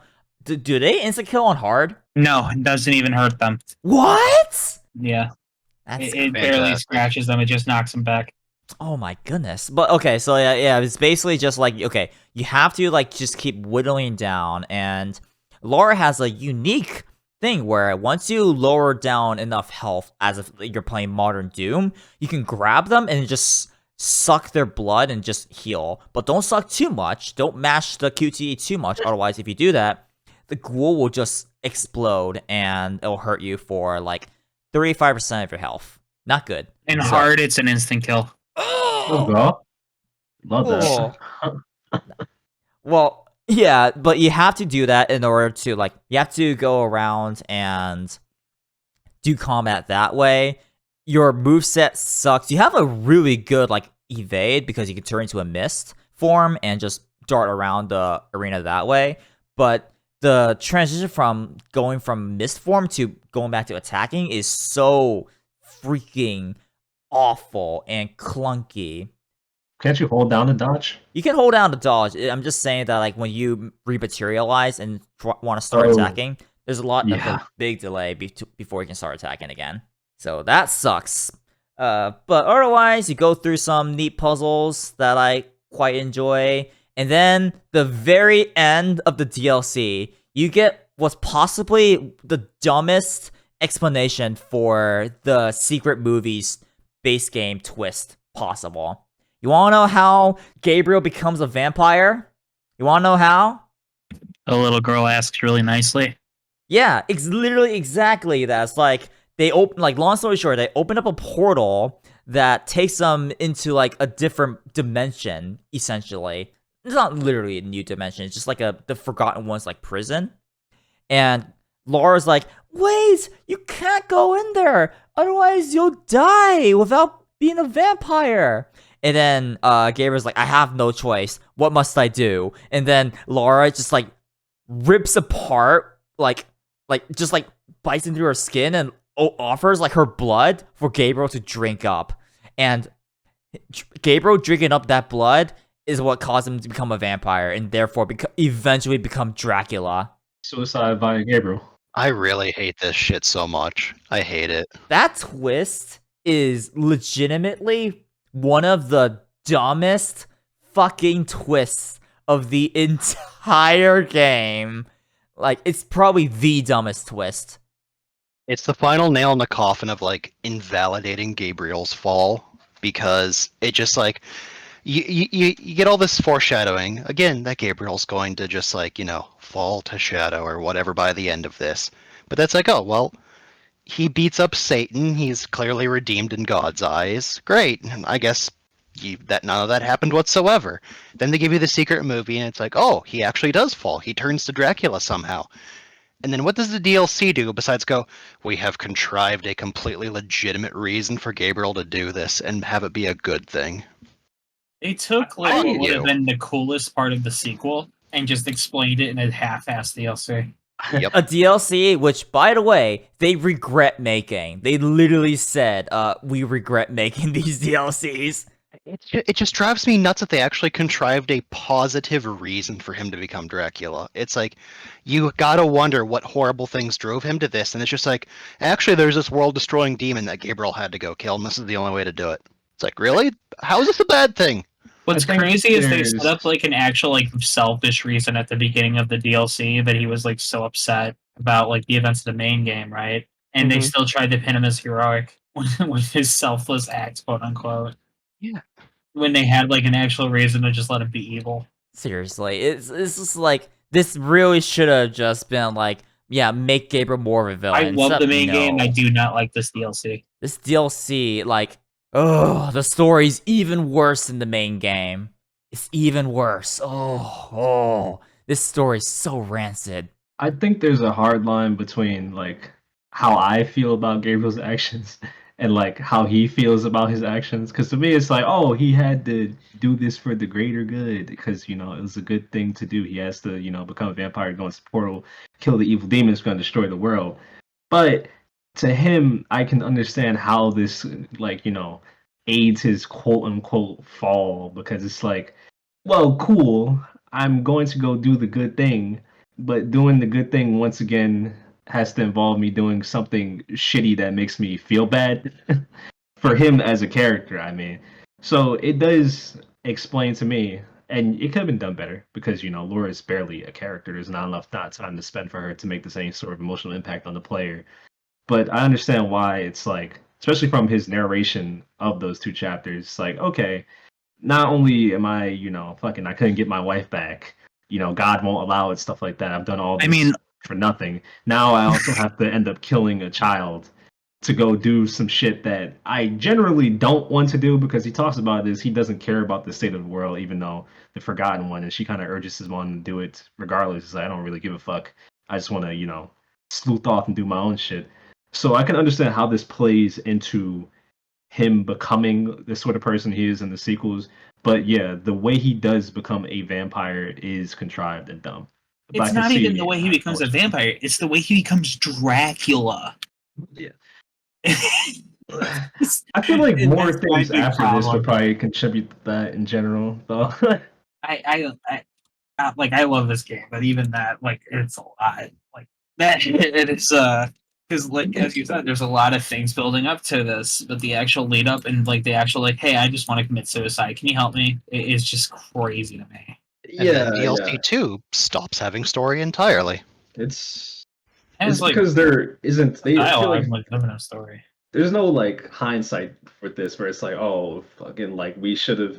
If they really wanted this to hit, if they had like this in mind, like as a template for the plot while they were doing the main game, they really needed more parts of the castle that involve Gabriel interacting with Laura, other than light monologue or conversation about how the game feels that her situation in regards to being a vampire is fucked up, because she was clearly a little girl at some point, and Gabriel himself thinks it's fucked up. But like many plot details in this game, it needs way more fleshing out in game for the player for it to land, and it doesn't. So, just from just analyzing it from a plot like perspective, it's like, oh yeah, I can see where they thought this made sense and see what they were going for, but it just didn't land at all. No, at all. But that's the first DLC, basically. It's just like, use some neat puzzles, go around, like the final puzzle where you have to like rotate like a bunch of blocks around. I feel like it tricked a lot of people, including me initially, that you had to do all three at once. With the With the blood orbs that you had to get three of them and then drop them in like 3 different like columns basically. Blurbs. Yeah, that definitely tricked me. I thought you had to do all three Yeah. together, so I didn't even try to like just do them one by one. Uh, yeah. The first part of the DLC I think is mostly just fine though. It's Yeah, whatever. I think this one DLC chapter is actually pretty okay. It's not amazing or anything. I think it's like It's the budget dimension. as good is as good as like 70%. Like 70% as good as like the best like levels, I feel. I'd say. Like completely arbitrary number, I am aware, but like it's decent. It's decent. Yeah. If the art style of Lord of Shadows wasn't as good, those cutscenes wouldn't be great either. But luckily, they have a bomb ass like art team on their side. So Yeah, like the motion comics again, they really do work for like dramatic moments. I wish they used them more. Yeah, honestly, yeah, they should have used them more. I'll be real here. Motion comics can be used effectively. They really can be. Infamous can do it, and people accept it. This game could have done it in parts. And then the worst moment of this game. Moments, plural. DLC number 2, The Forgotten One. So, we were like, okay, we really need to bring in like a big super boss here. What can we bring in? Ooh, Lament of Innocence has something called The Forgotten One, which is locked inside like Dracula's castle here. Let's bring him in and let's make him incredibly freaking lame by like he's just like just like running around in this like prison, just trying to get out. At one point, he just like falls down trying to climb up like a vertical shaft. Like, huh? You're supposed to be this like danger that we're supposed to be afraid of? What? Very bizarre. I'm gonna draw a direct parallel. So we have wrapped up the main story already. We don't really have any other like big major plot relevant things to draw on. What's the final boss we're going to put in this game? We got Fantoon. So in this universe, I believe, in terms of lore and how they talk up the Forgotten One in this one, it lines up directly to Garamoth. Mm-hmm. It might not be him by name in this universe, but what he represents and what he is Garamoth, and it's just pretty disappointing in terms of that. I like this little lore thing of like, oh, the Lords of Shadow were like the whole reason they did the whole. It would be the Fantoon thing though. That is pretty apt. The whole reason that they became, the Lords of Shadow in the first place, they're supposedly more good halves went to heaven. Lord Shadow came down to earth and all that. Was their life was tied to this seal to keep this guy in there. It's just they don't give the guy enough character. He's just an evil demon, man. But anyway, the DLC starts with a very, very, very obnoxious like platforming and climbing segment where you just gotta hide from the Forgotten One every now and then in like a little bit, like a weird little alcove. Otherwise, he'll just look at you and just just hold his hand up and just fire like a big energy laser at you, just disintegrate you. It reminded me a lot of the Emmy sequences for Metroid Dread. It really There's like another parallel we can make. Yeah. And because we know that Mercury loves Metroid Fusion, they were probably inspired by the SAX. Right. Unfortunately, unlike those Metroid things, Yeah, this one's you don't bad. have like any tools in your kit. It's just hide. Yeah, you can't do anything. You just gotta hide. Imagine if the SAX just literally did a canned animation. Be like, looked at you, ice beam, missile, you died in one hit. That's literally what the Forgotten One's like fail state is. He looks at you, you just get instantly blasted into oblivion and gotta restart. It also looks like the Dragon Ball Cell death. It kind of does. It channel more Dragon Ball Z energy, doesn't it? It's also not helped at all if we're going to draw parallels to like the SAX and Emmy, that like both of those are things that are depicted as hyper competent and extremely deadly. Meanwhile, one of our intros to the Forgotten One is him just like sounding like he's out of breath climbing this wall, and then he tumbles down into the lava like a clumsy toddler. Exactly! That immediately diffused every single bit of any bit of credibility he had. Like, Yeah, he has no threat. He's just a fucking goober. Yeah, I'm supposed to be afraid of this clumsy dude? Like, this guy probably can't even tie his own shoes at this rate. And if you want to compare it to the SAX and ME again, in the case of the SAX, like, that's not a human, that's like a virus. It's like, I don't want to say it's supposed to be stupid necessarily, but it's not supposed to have like human level intelligence. At least that's not really the impression I got. The X actually do copy like all their intelligence. It's just that they don't copy the soul. Okay. But then like the Emmy are just, they're robots. I mean, they're good at detecting things, but there's not that human level intelligence there. Compared to this, which is supposed to be a god. Presumably supposed to be decently smart, but it keeps getting surprised by you just playing peekaboo. It's like if someone introduced an angry gorilla next to you and introduced it as like a god. Legitimately, yeah. It's just like no finesse at all. Zero. None. His design looks like Tower Knight from Demon Souls without the shield. And he genuinely he looks like a worse version of the Pan fight. Yeah, like he's like a mix of Tower Knight and Urizen from Devil May Cry 5. Yeah.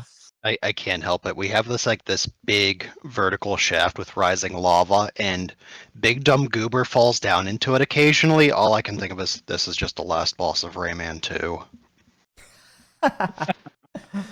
And that just like once I start thinking about Razorbeard, it's like that diffuses kill it all for of me. this. That would kill it Like, for oh me. my god.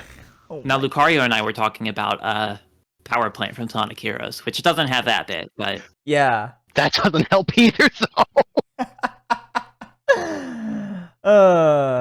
At least Power Plant isn't too bad. This part, at least they have checkpoints every 5 seconds, so easier than Power Plant. Dear listener, we haven't even gotten to the worst part yet. No, we're We're working our way up. we're working on it. We're working on it. Just like the game did. So then after a little bit, you fight the Forgotten One, the worst boss in the game. So Not this one though. This one's okay.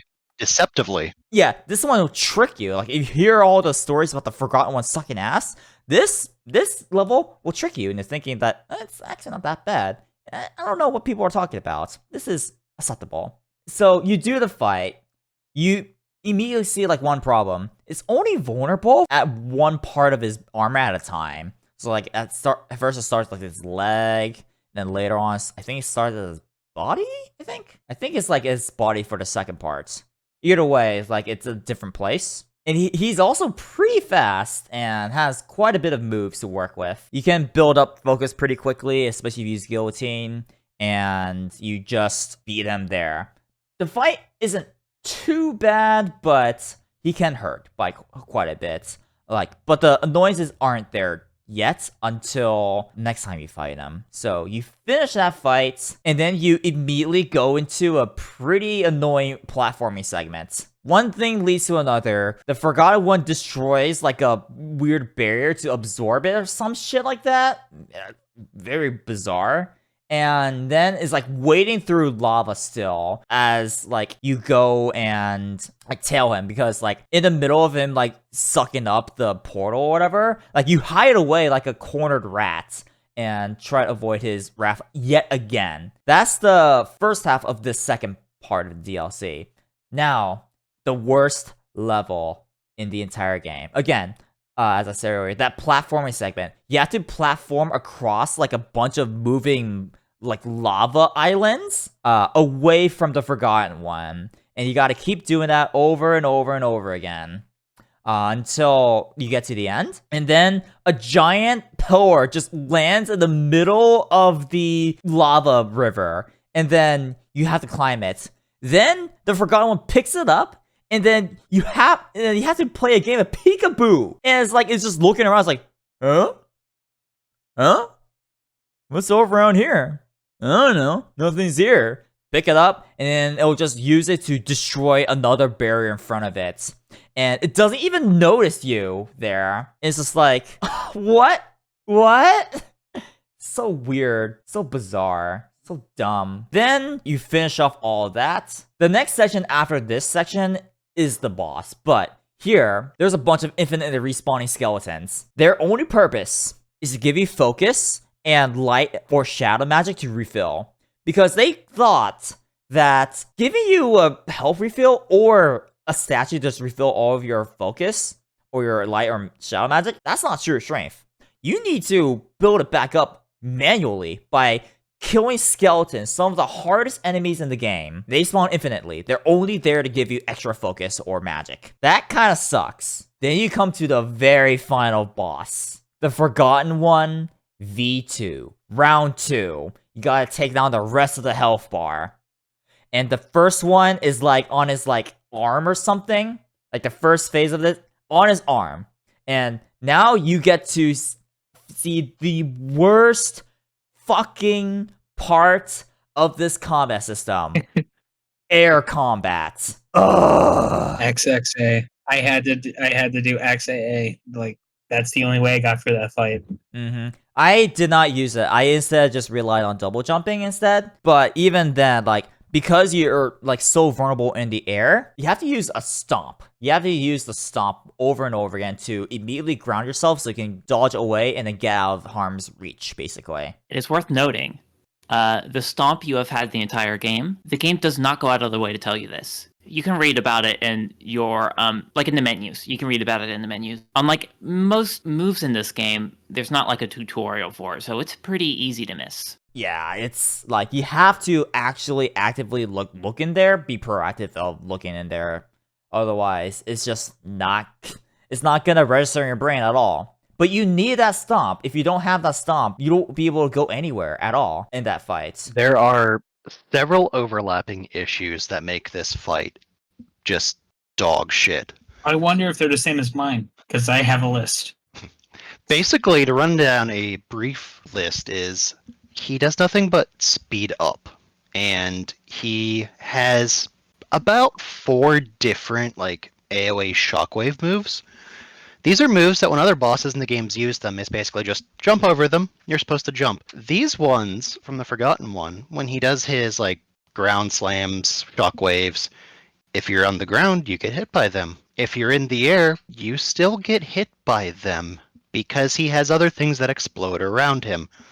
And he will occasionally string several of these together because he has a bunch of different ones. And Gabriel has no aerial mobility. When you're in the air, if you don't stomp, that's all you got. You got a stomp and a double jump, neither of which are going to save you from these AoEs. And Gabriel's range is not that big, so you have to be close to him. The Forgotten One will do all sorts of longer range stuff that's not these shockwaves if you're far away from him. But when he's doing these things, you can't hit him. And he immediately swaps to doing shockwaves when you're right next to him doing damage. So it's like, what do you want from me, game? What do you want? What am I doing here? They want you to just run away and punish only select few attacks. Like when he does like the double sword slam in the V and then like brings him to the center, that's his most punishable attack. For the record, those were my exact same qualms. Yep, and this is a boss with a shit ton of health, and on top of that, the entire fight forces you to jump to hit his weak points, and then the last one makes you double jump to hit his weak point. There is no ground combat in this last fight. None. If 2 people can immediately point out the flaws, and it's the exact same list, you guys developing it knew it. You had to known it, right? They had to have known. They've known.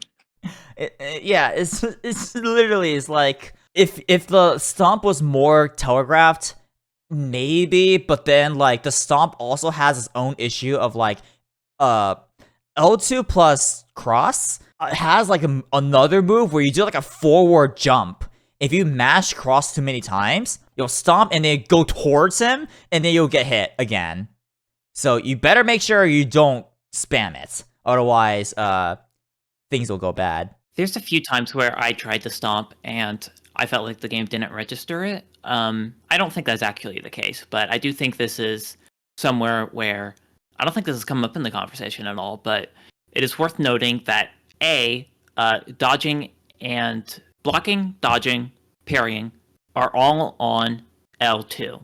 Mm-hmm. The left trigger instead of like a digital button. And the controls are not remappable, at least not through like the executable, I mean, you could probably change things on a system-wide level, but that's obnoxious, so I just stuck with the regular control scheme. And I think for most of the game, that's fine. I didn't have too much trouble getting dodges and blocks in because of that, but I do wonder if because of just you have to be so precise here, I do wonder if that's part of why I felt like I was having some issues in terms of like execution. It's definitely not that I bad. But also, like, the double jump, it locks you into one place, and there's a delay before it actually triggers, so you can't... It's hard to punish a lot more attacks using that double jump. And the double jump is required to, like, attack his weak points as well. So you have to play a game of chicken, and you only react when you see, like, the 3 moves that you could, like, really counter. Like, one of them is, like, the double V slam. One of them is, like, when he just does, like, a roar, like, Rah!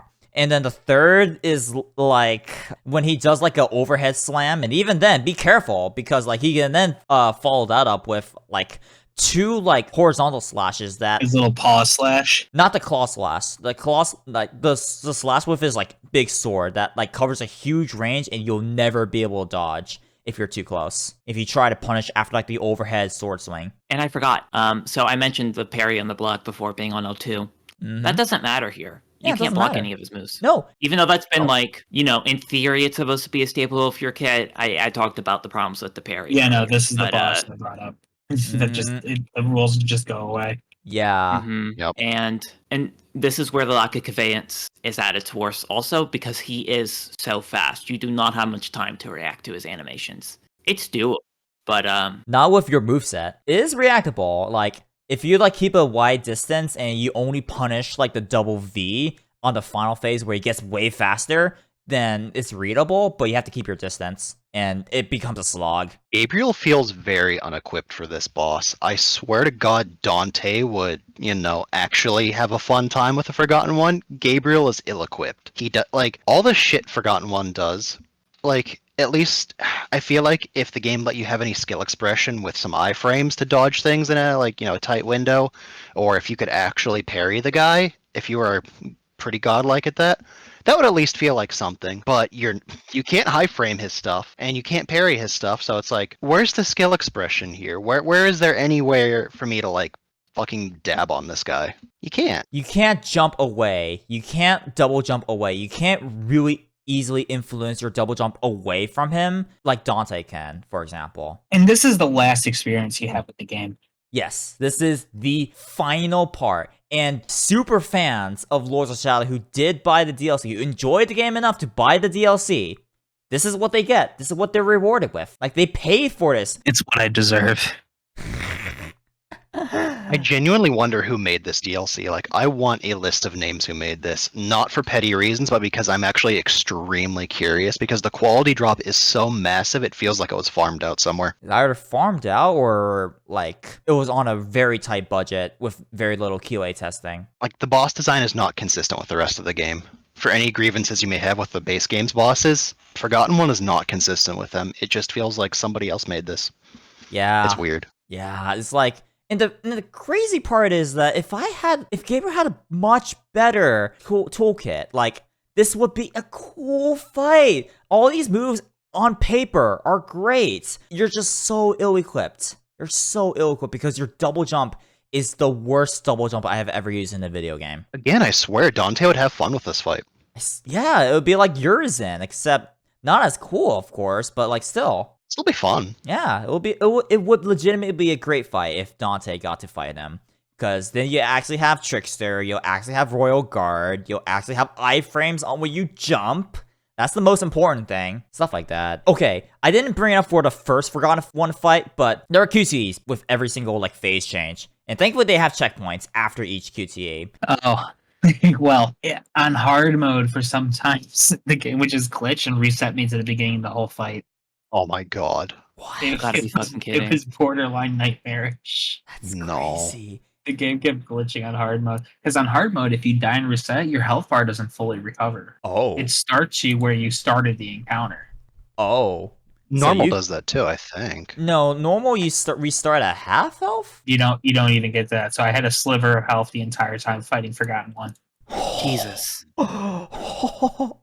Every attack was an instant kill. You couldn't build up light magic. Even if you do on hard mode, you can't recover it fast enough. That's fair. Yeah, when are you I'm supposed to telling build you, up I tried. magic? I tried.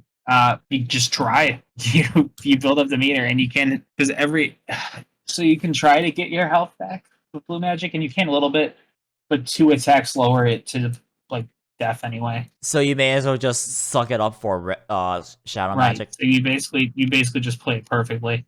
Oh my god. And again, like those, like the side, like horizontal sword swipes is the worst attack in that fight because you're just guaranteed to get hit. The only way I feel like you can dodge it is if you like dodge like underneath him, but you can't reliably bank on that because like sometimes you just do like a ground pounce, like a ground slam that will envelop like his entire area and the ground. So you would just get destroyed. Speaking of the QTEs Yeah. and the inability to parry him, Mm-hmm. so actually for the first fight you have with the Forgotten One, Yeah, not I the glossed over this. really bullshit one, the very first QTE you have to do, he throws basically an energy orb at you. Now, assuming that you have been surprised by how adept this guy is and died on your first attempt to him, more than likely the like retry screen is like, hey, you can't actually parry any of this guy's stuff. Everything the Forgotten One does is unparryable. And you go, okay, that's a little weird, kind of sucks, but okay. Message received. Thank you for telling me so I don't try. The very first QTE for him, it doesn't tell you what it wants from you. You see this energy ball, and your mind maybe goes to, oh, Ganondorf, energy ball tennis. Well, that doesn't work. You try a couple things, they don't I work. did this too. Then you get to then the game decides on the second time you get to this QTE, it's like, you have to parry the energy ball. It's like, I'm sorry, you just told me I can't parry a shitting thing this guy does. He's like, do the synchronized block. And it's like, what? You have not only told me I can't parry anything he does, you also withheld the information on the one thing I'm supposed to parry until the second go around. Yeah, like, seriously.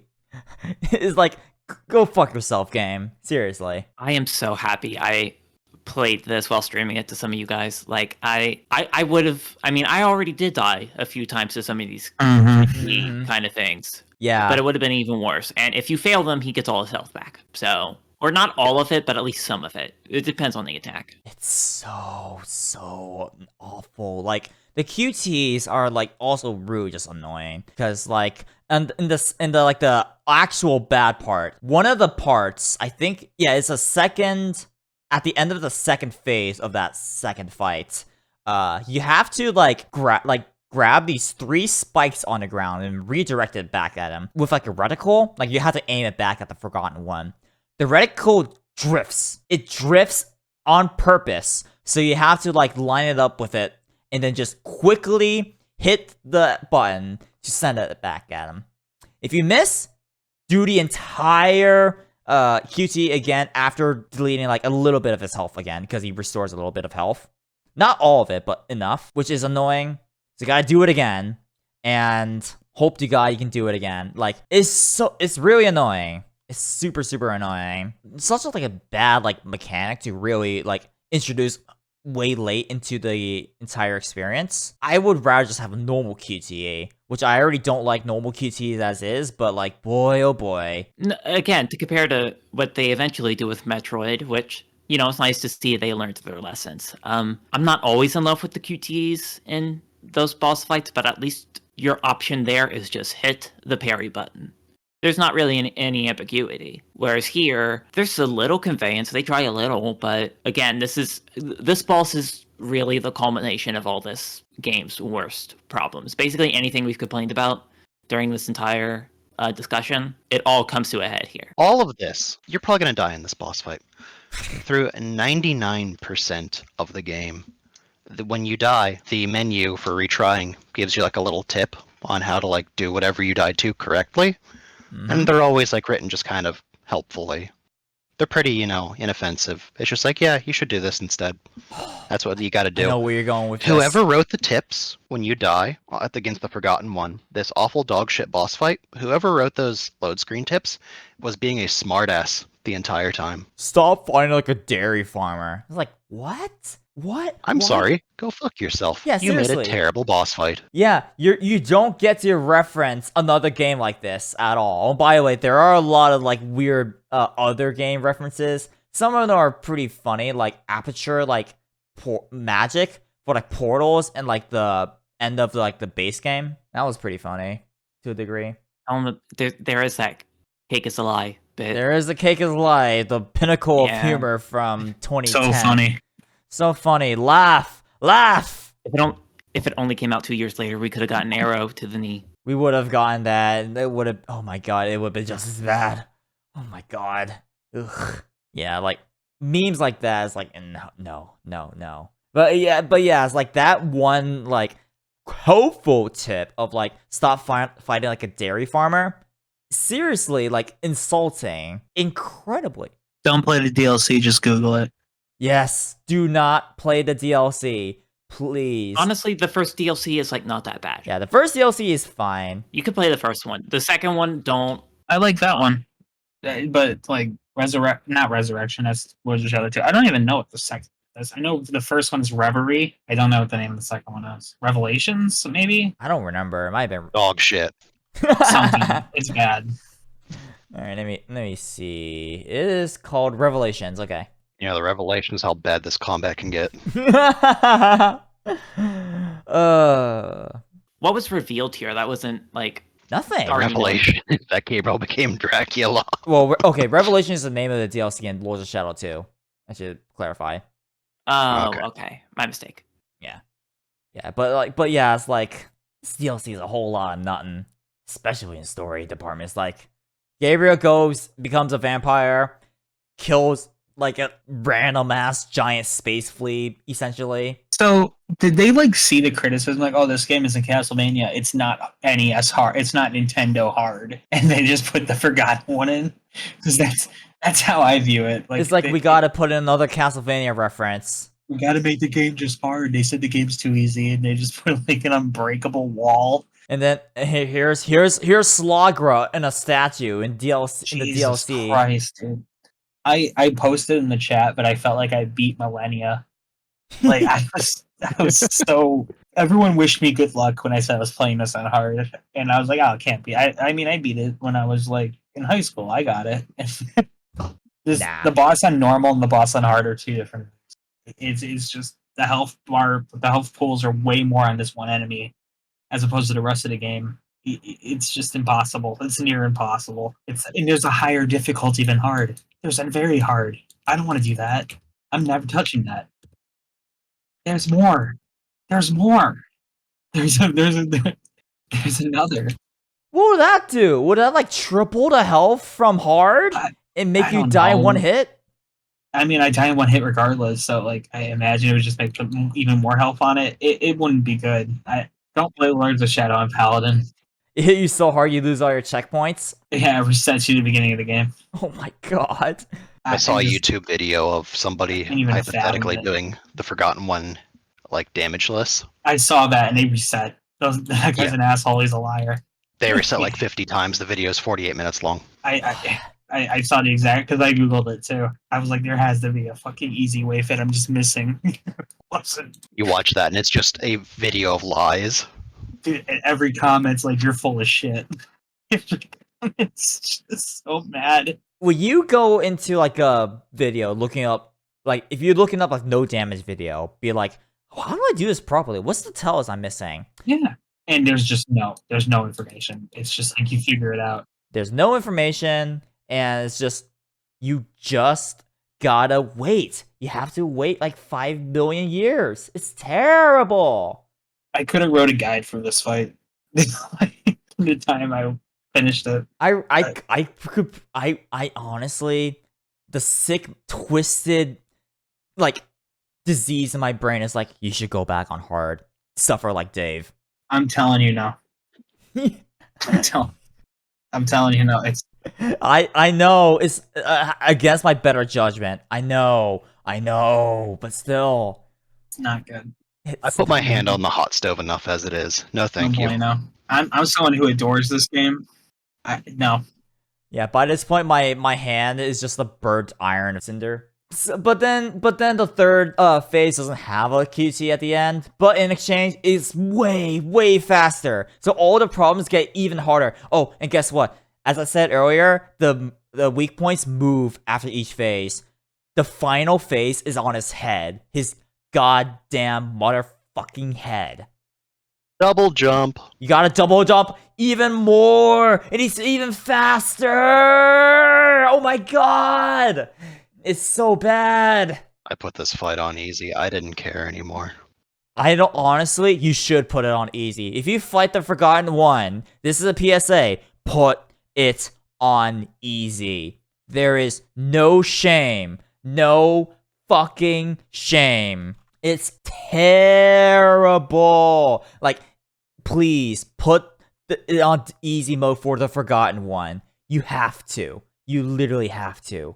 God. I'm actually kind of realizing why Gabriel became Dracula after this horse shit. I'd be evil too. Yeah, like after you have to go through that kind of bullshit, I'd be upset too. Yeah, seriously. I would just be like, you know what? Fuck it. Be like, listen. I'm a villain now. I came back at the perfect time, talking shit about the Forgotten One. We just finished talking about Forgotten One. Yeah, we're wrapping up on Forgotten One. Yeah, that boss is ass. It's so ass. It should be forgotten. Thanks for the input. It's so terrible. And Maxiav also told me, like, yeah, Guilty is really good for building up focus. Maxiav, I had a whole list of things written up, and then Andante literally read word for word my list. Yeah, That's I really also funny. found guillotine worked pretty well, but like, you're still generating so little. Like, At the very least, you can get it. So then you can focus a little bit on being like back. But yeah, you can lose it really quickly, anyways. I question if humans made the DLC. I mean that the second part of the DLC is pretty evil. I don't know if The you first part was guys neat. I like the fish. mention. Mhm. I don't know if you guys mentioned the tips when you die when you fight the Forgotten One. Mm-hmm. Those It are was, pretty bad. Yeah. I just can't even fathom anyone. That fight is like every ability, if they just like had a slight delay after he did it or something like that, even one of them, it would have improved the fight by like 1,000-fold. Like they could have changed like one thing anywhere and it would have fixed the fight, and they just didn't. Especially those fucking horizontal sword slashes. They just had to fix like one thing anywhere. Fine. Anywhere. And it just didn't. No. It's like the perfect cocktail of just like, this is the worst possible fight we could. This is the end. As Dave said, this is the final impression you get of Lords of Shadow. Which, by the way, has a pretty good ending. I don't know about that one. I don't know about that. It basically I enjoy the base ending. Yeah, I also enjoy the base game. okay. The base ending is alright. I think it's alright. That's what I mean. I think the base ending is a that's pretty fair. good ending.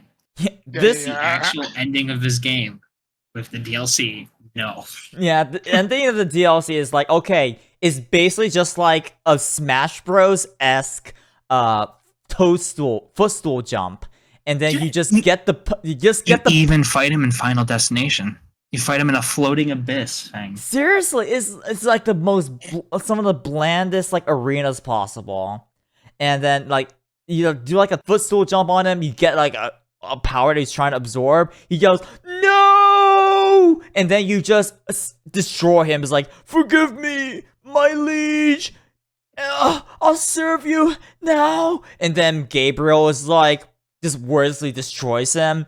And then the Forgotten was like, no. And then Gabriel's all like looking like trying to look so badass, and he just shatters the combat cross forever. And then the game doesn't even have the confidence to roll credits again. It just No. limps back to the level select. Yep, back to level select you go. You win. Do it on hard. Alt F4 uninstall. Go get all the Frankenstein fingers, which don't do anything but give you achievements. Oh god, this DLC makes me so angry. Collect them all. Collect No, them all. I'm not collecting them. No, no, Why is no, Gabriel no, picking these no. up? Is he a sociopath? Like this DLC is like some of the worst DLC. Like again, fans bought this. If you like Lords of Shadow, you may want more. So you buy this DLC hoping for more, and you get fucking jack shit. Oh yeah, I don't know if you remember, Lucario, but do you remember that I told you to like do a comparison between this DLC and the Virgil DLC from DMC, the DMC? Virgil's Downfall is so much better. God, it's so much fucking better. There's nothing as bad as the Forgotten One in Virgil's Downfall.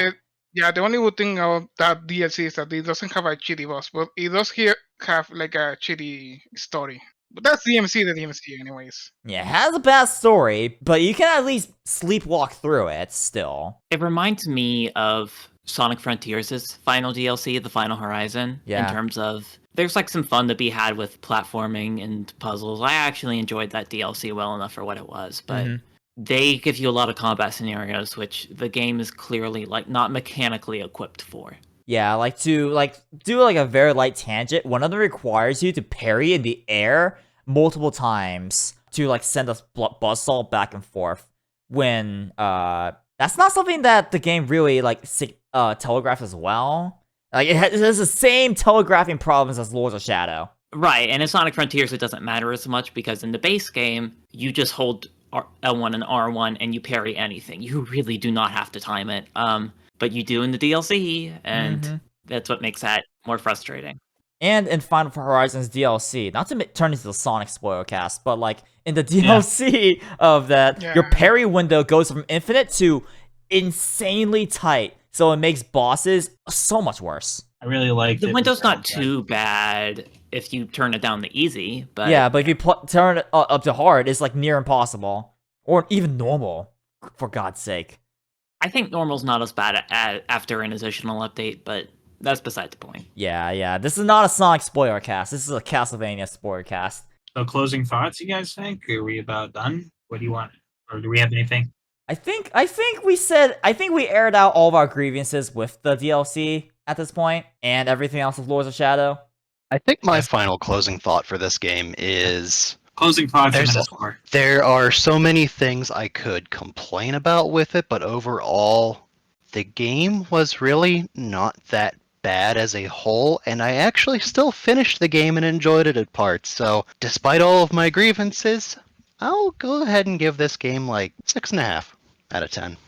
I largely did enjoy my time with it, and I wouldn't say no to like another game that iterates on this, which hopefully too does iterate on. We'll see. I'm excited to play Lords of Shadow 2, honestly. Like, I think if they take what is good about Lords of Shadow 1 and just refine it, it could be really good. It could be cool, but like there's some like little bit of jank with the combat that doesn't make it as good as it could be. There's a lot of like bloat and like how much levels there are that if they cut it, would have been a stronger package. Honestly speaking, like for me, I would also give it a 6.5, but keep in mind, I do recommend games that are 6s, but they're like heavily flawed. So to me, it would be a good score. We give it a 6.5.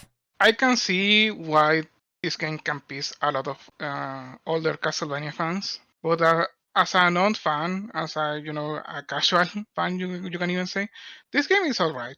Like, it's fine. It has obviously problems, but what doesn't really? So I think that maybe if they could have like a lot of chapter 2 and maybe refine some of the combat issues, this will be a really great game. But how it is, I think this game is a 7.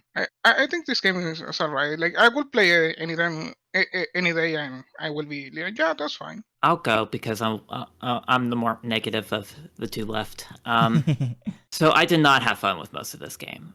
I don't know. Just in terms of like mixing action games with like Castlevania things, I definitely prefer the PS2 games. But I will say I think the skeleton here is pretty solid. Pardon the expression. But in my mind, I compare it a lot to Lament of Innocence, and that is both shorter and a lot closer to what I want aesthetically, musically. I don't know. I like the combat about equally between the two. And Lament of Innocence got a follow up, Curse of Darkness, which takes a lot of that skeleton and fleshes things out and makes, in my mind, a much more compelling game. I truly hope that is what Lords of Shadow gets going forward, but I know, based on the reputation of both Mirror of Fate and 2, that they are even more contentious entries than this one. So I'm scared, but I'll try to remain hopeful. Do you have a score? I don't know, like a 4, maybe. Fair enough. A Force of Shadow. I'm way too biased on this game. I admit it. I love it. I'm gonna give it an 8, which is the highest score that guys can probably say. I think Dapper, he had to go. I think he also wanted to give it an 8. He's even more positive. He even liked the DLC more than I did. Right. I think this game succeeds in where it tries. I think it has a lot of flaws, but that kind of stuff doesn't really roll off me. It doesn't really affect my overall view of the positives involving how much I like the music, how much I like Gabriel. I think the environmental art, like the actual pacing of the game, while it starts slow, I think it really picks up the castle and it just keeps going. The DLC I will rate entirely separately, and I actually below my score. It's a 2 out of 10. The DLC is a fucking 1 for me. And it only gets 2 points because of the first half, but the rest of it's just so bad. Yeah. I cannot justify the DLC to any living human, and I genuinely think that whoever made it should just get a war criminal status. That's where I'm at. I'm done. That's where I leave it. So true. I did forget to rate the DLC separately. It would be like a 1. If we rate the DLC, yeah, that shit is a 1. The only good thing is the puzzle, and Don't the make story me is still the dog most shit. positive on the DLC. I swear to God, Yeah, I feel like. Yeah. dude, just loves Sure. Lords of Shadow. Sure, I'll give a number to the DLC. -5. I guess I am the most positive. Yeah. What is your score for the DLCs, Flea? Like a 2, I guess. I don't know. Oh, never mind. We're tied. All right, cool. Thank you. Still damning with faint praise, honestly. Jesus, I'm someone who's I played this game a trillion times. I've not played the DLC a trillion times. There's a reason for that. Yeah. I think the DLC is among Haunted Castle original in terms of being bad. Yeah. Haunted Castle was not good. But Or this, even MSX Vampire Killer. I'll put it there. I would rather play the adventure over this. I would rather play the adventure over the DLC as well. Yeah. Main game, I'd rather play the main game. Yeah, main game's Main game's good. pretty middle of the road, I'd say, for Castlevania games. I'd say. I'd say it's pretty I'm good. excited for all of us to come back for Mirror Fate. I'm so excited to play Mirror Fate. It's gonna be so good. And here's hoping that game's better than I remember, because I'm actually coming in really positive towards it. Yeah. Maybe I'll have I a different view of mind of it. Yes. I'm probably going to be the most negative one. I think maybe I don't know. We'll see. We shall see. Yeah. I'm halfway done, and I'm not really positive on it. But yeah. Okay. Foreshadowing for the Mirror of Fate Spoilercast, you know? Ooh. Which will be 7 hours long. It's gonna be 7 hours long compared It'll to be this. somehow longer than this one. I don't. I don't know. I won't understand if it actually is longer than this. Lords of Shadow 2. 10 I'll hours. I'll go in positive too, but we'll leave it at that. I will try to go on positive on Lords of Shadow too. I don't know. I will need to replay it. So I will go positive Lord of Shadows 2 as well. Surely there has to be something for me to latch onto, right? Yeah, probably. It will be a sequel to this. Yeah. you will have more Sobek probably. Probably won't be as hard. The funniest character of all of this game. Man. More Zobek. Yeah. Alright, I think that wraps it up. This almost 4 hours spoilercast of Lords of Shadow. Oh my god, I didn't expect to go this long. We did it, gang. Yes. Jesus Christ. Alright. Take care, everybody. We'll see you for Mirror Fate. Goodbye. All right. Bye-bye. Adios.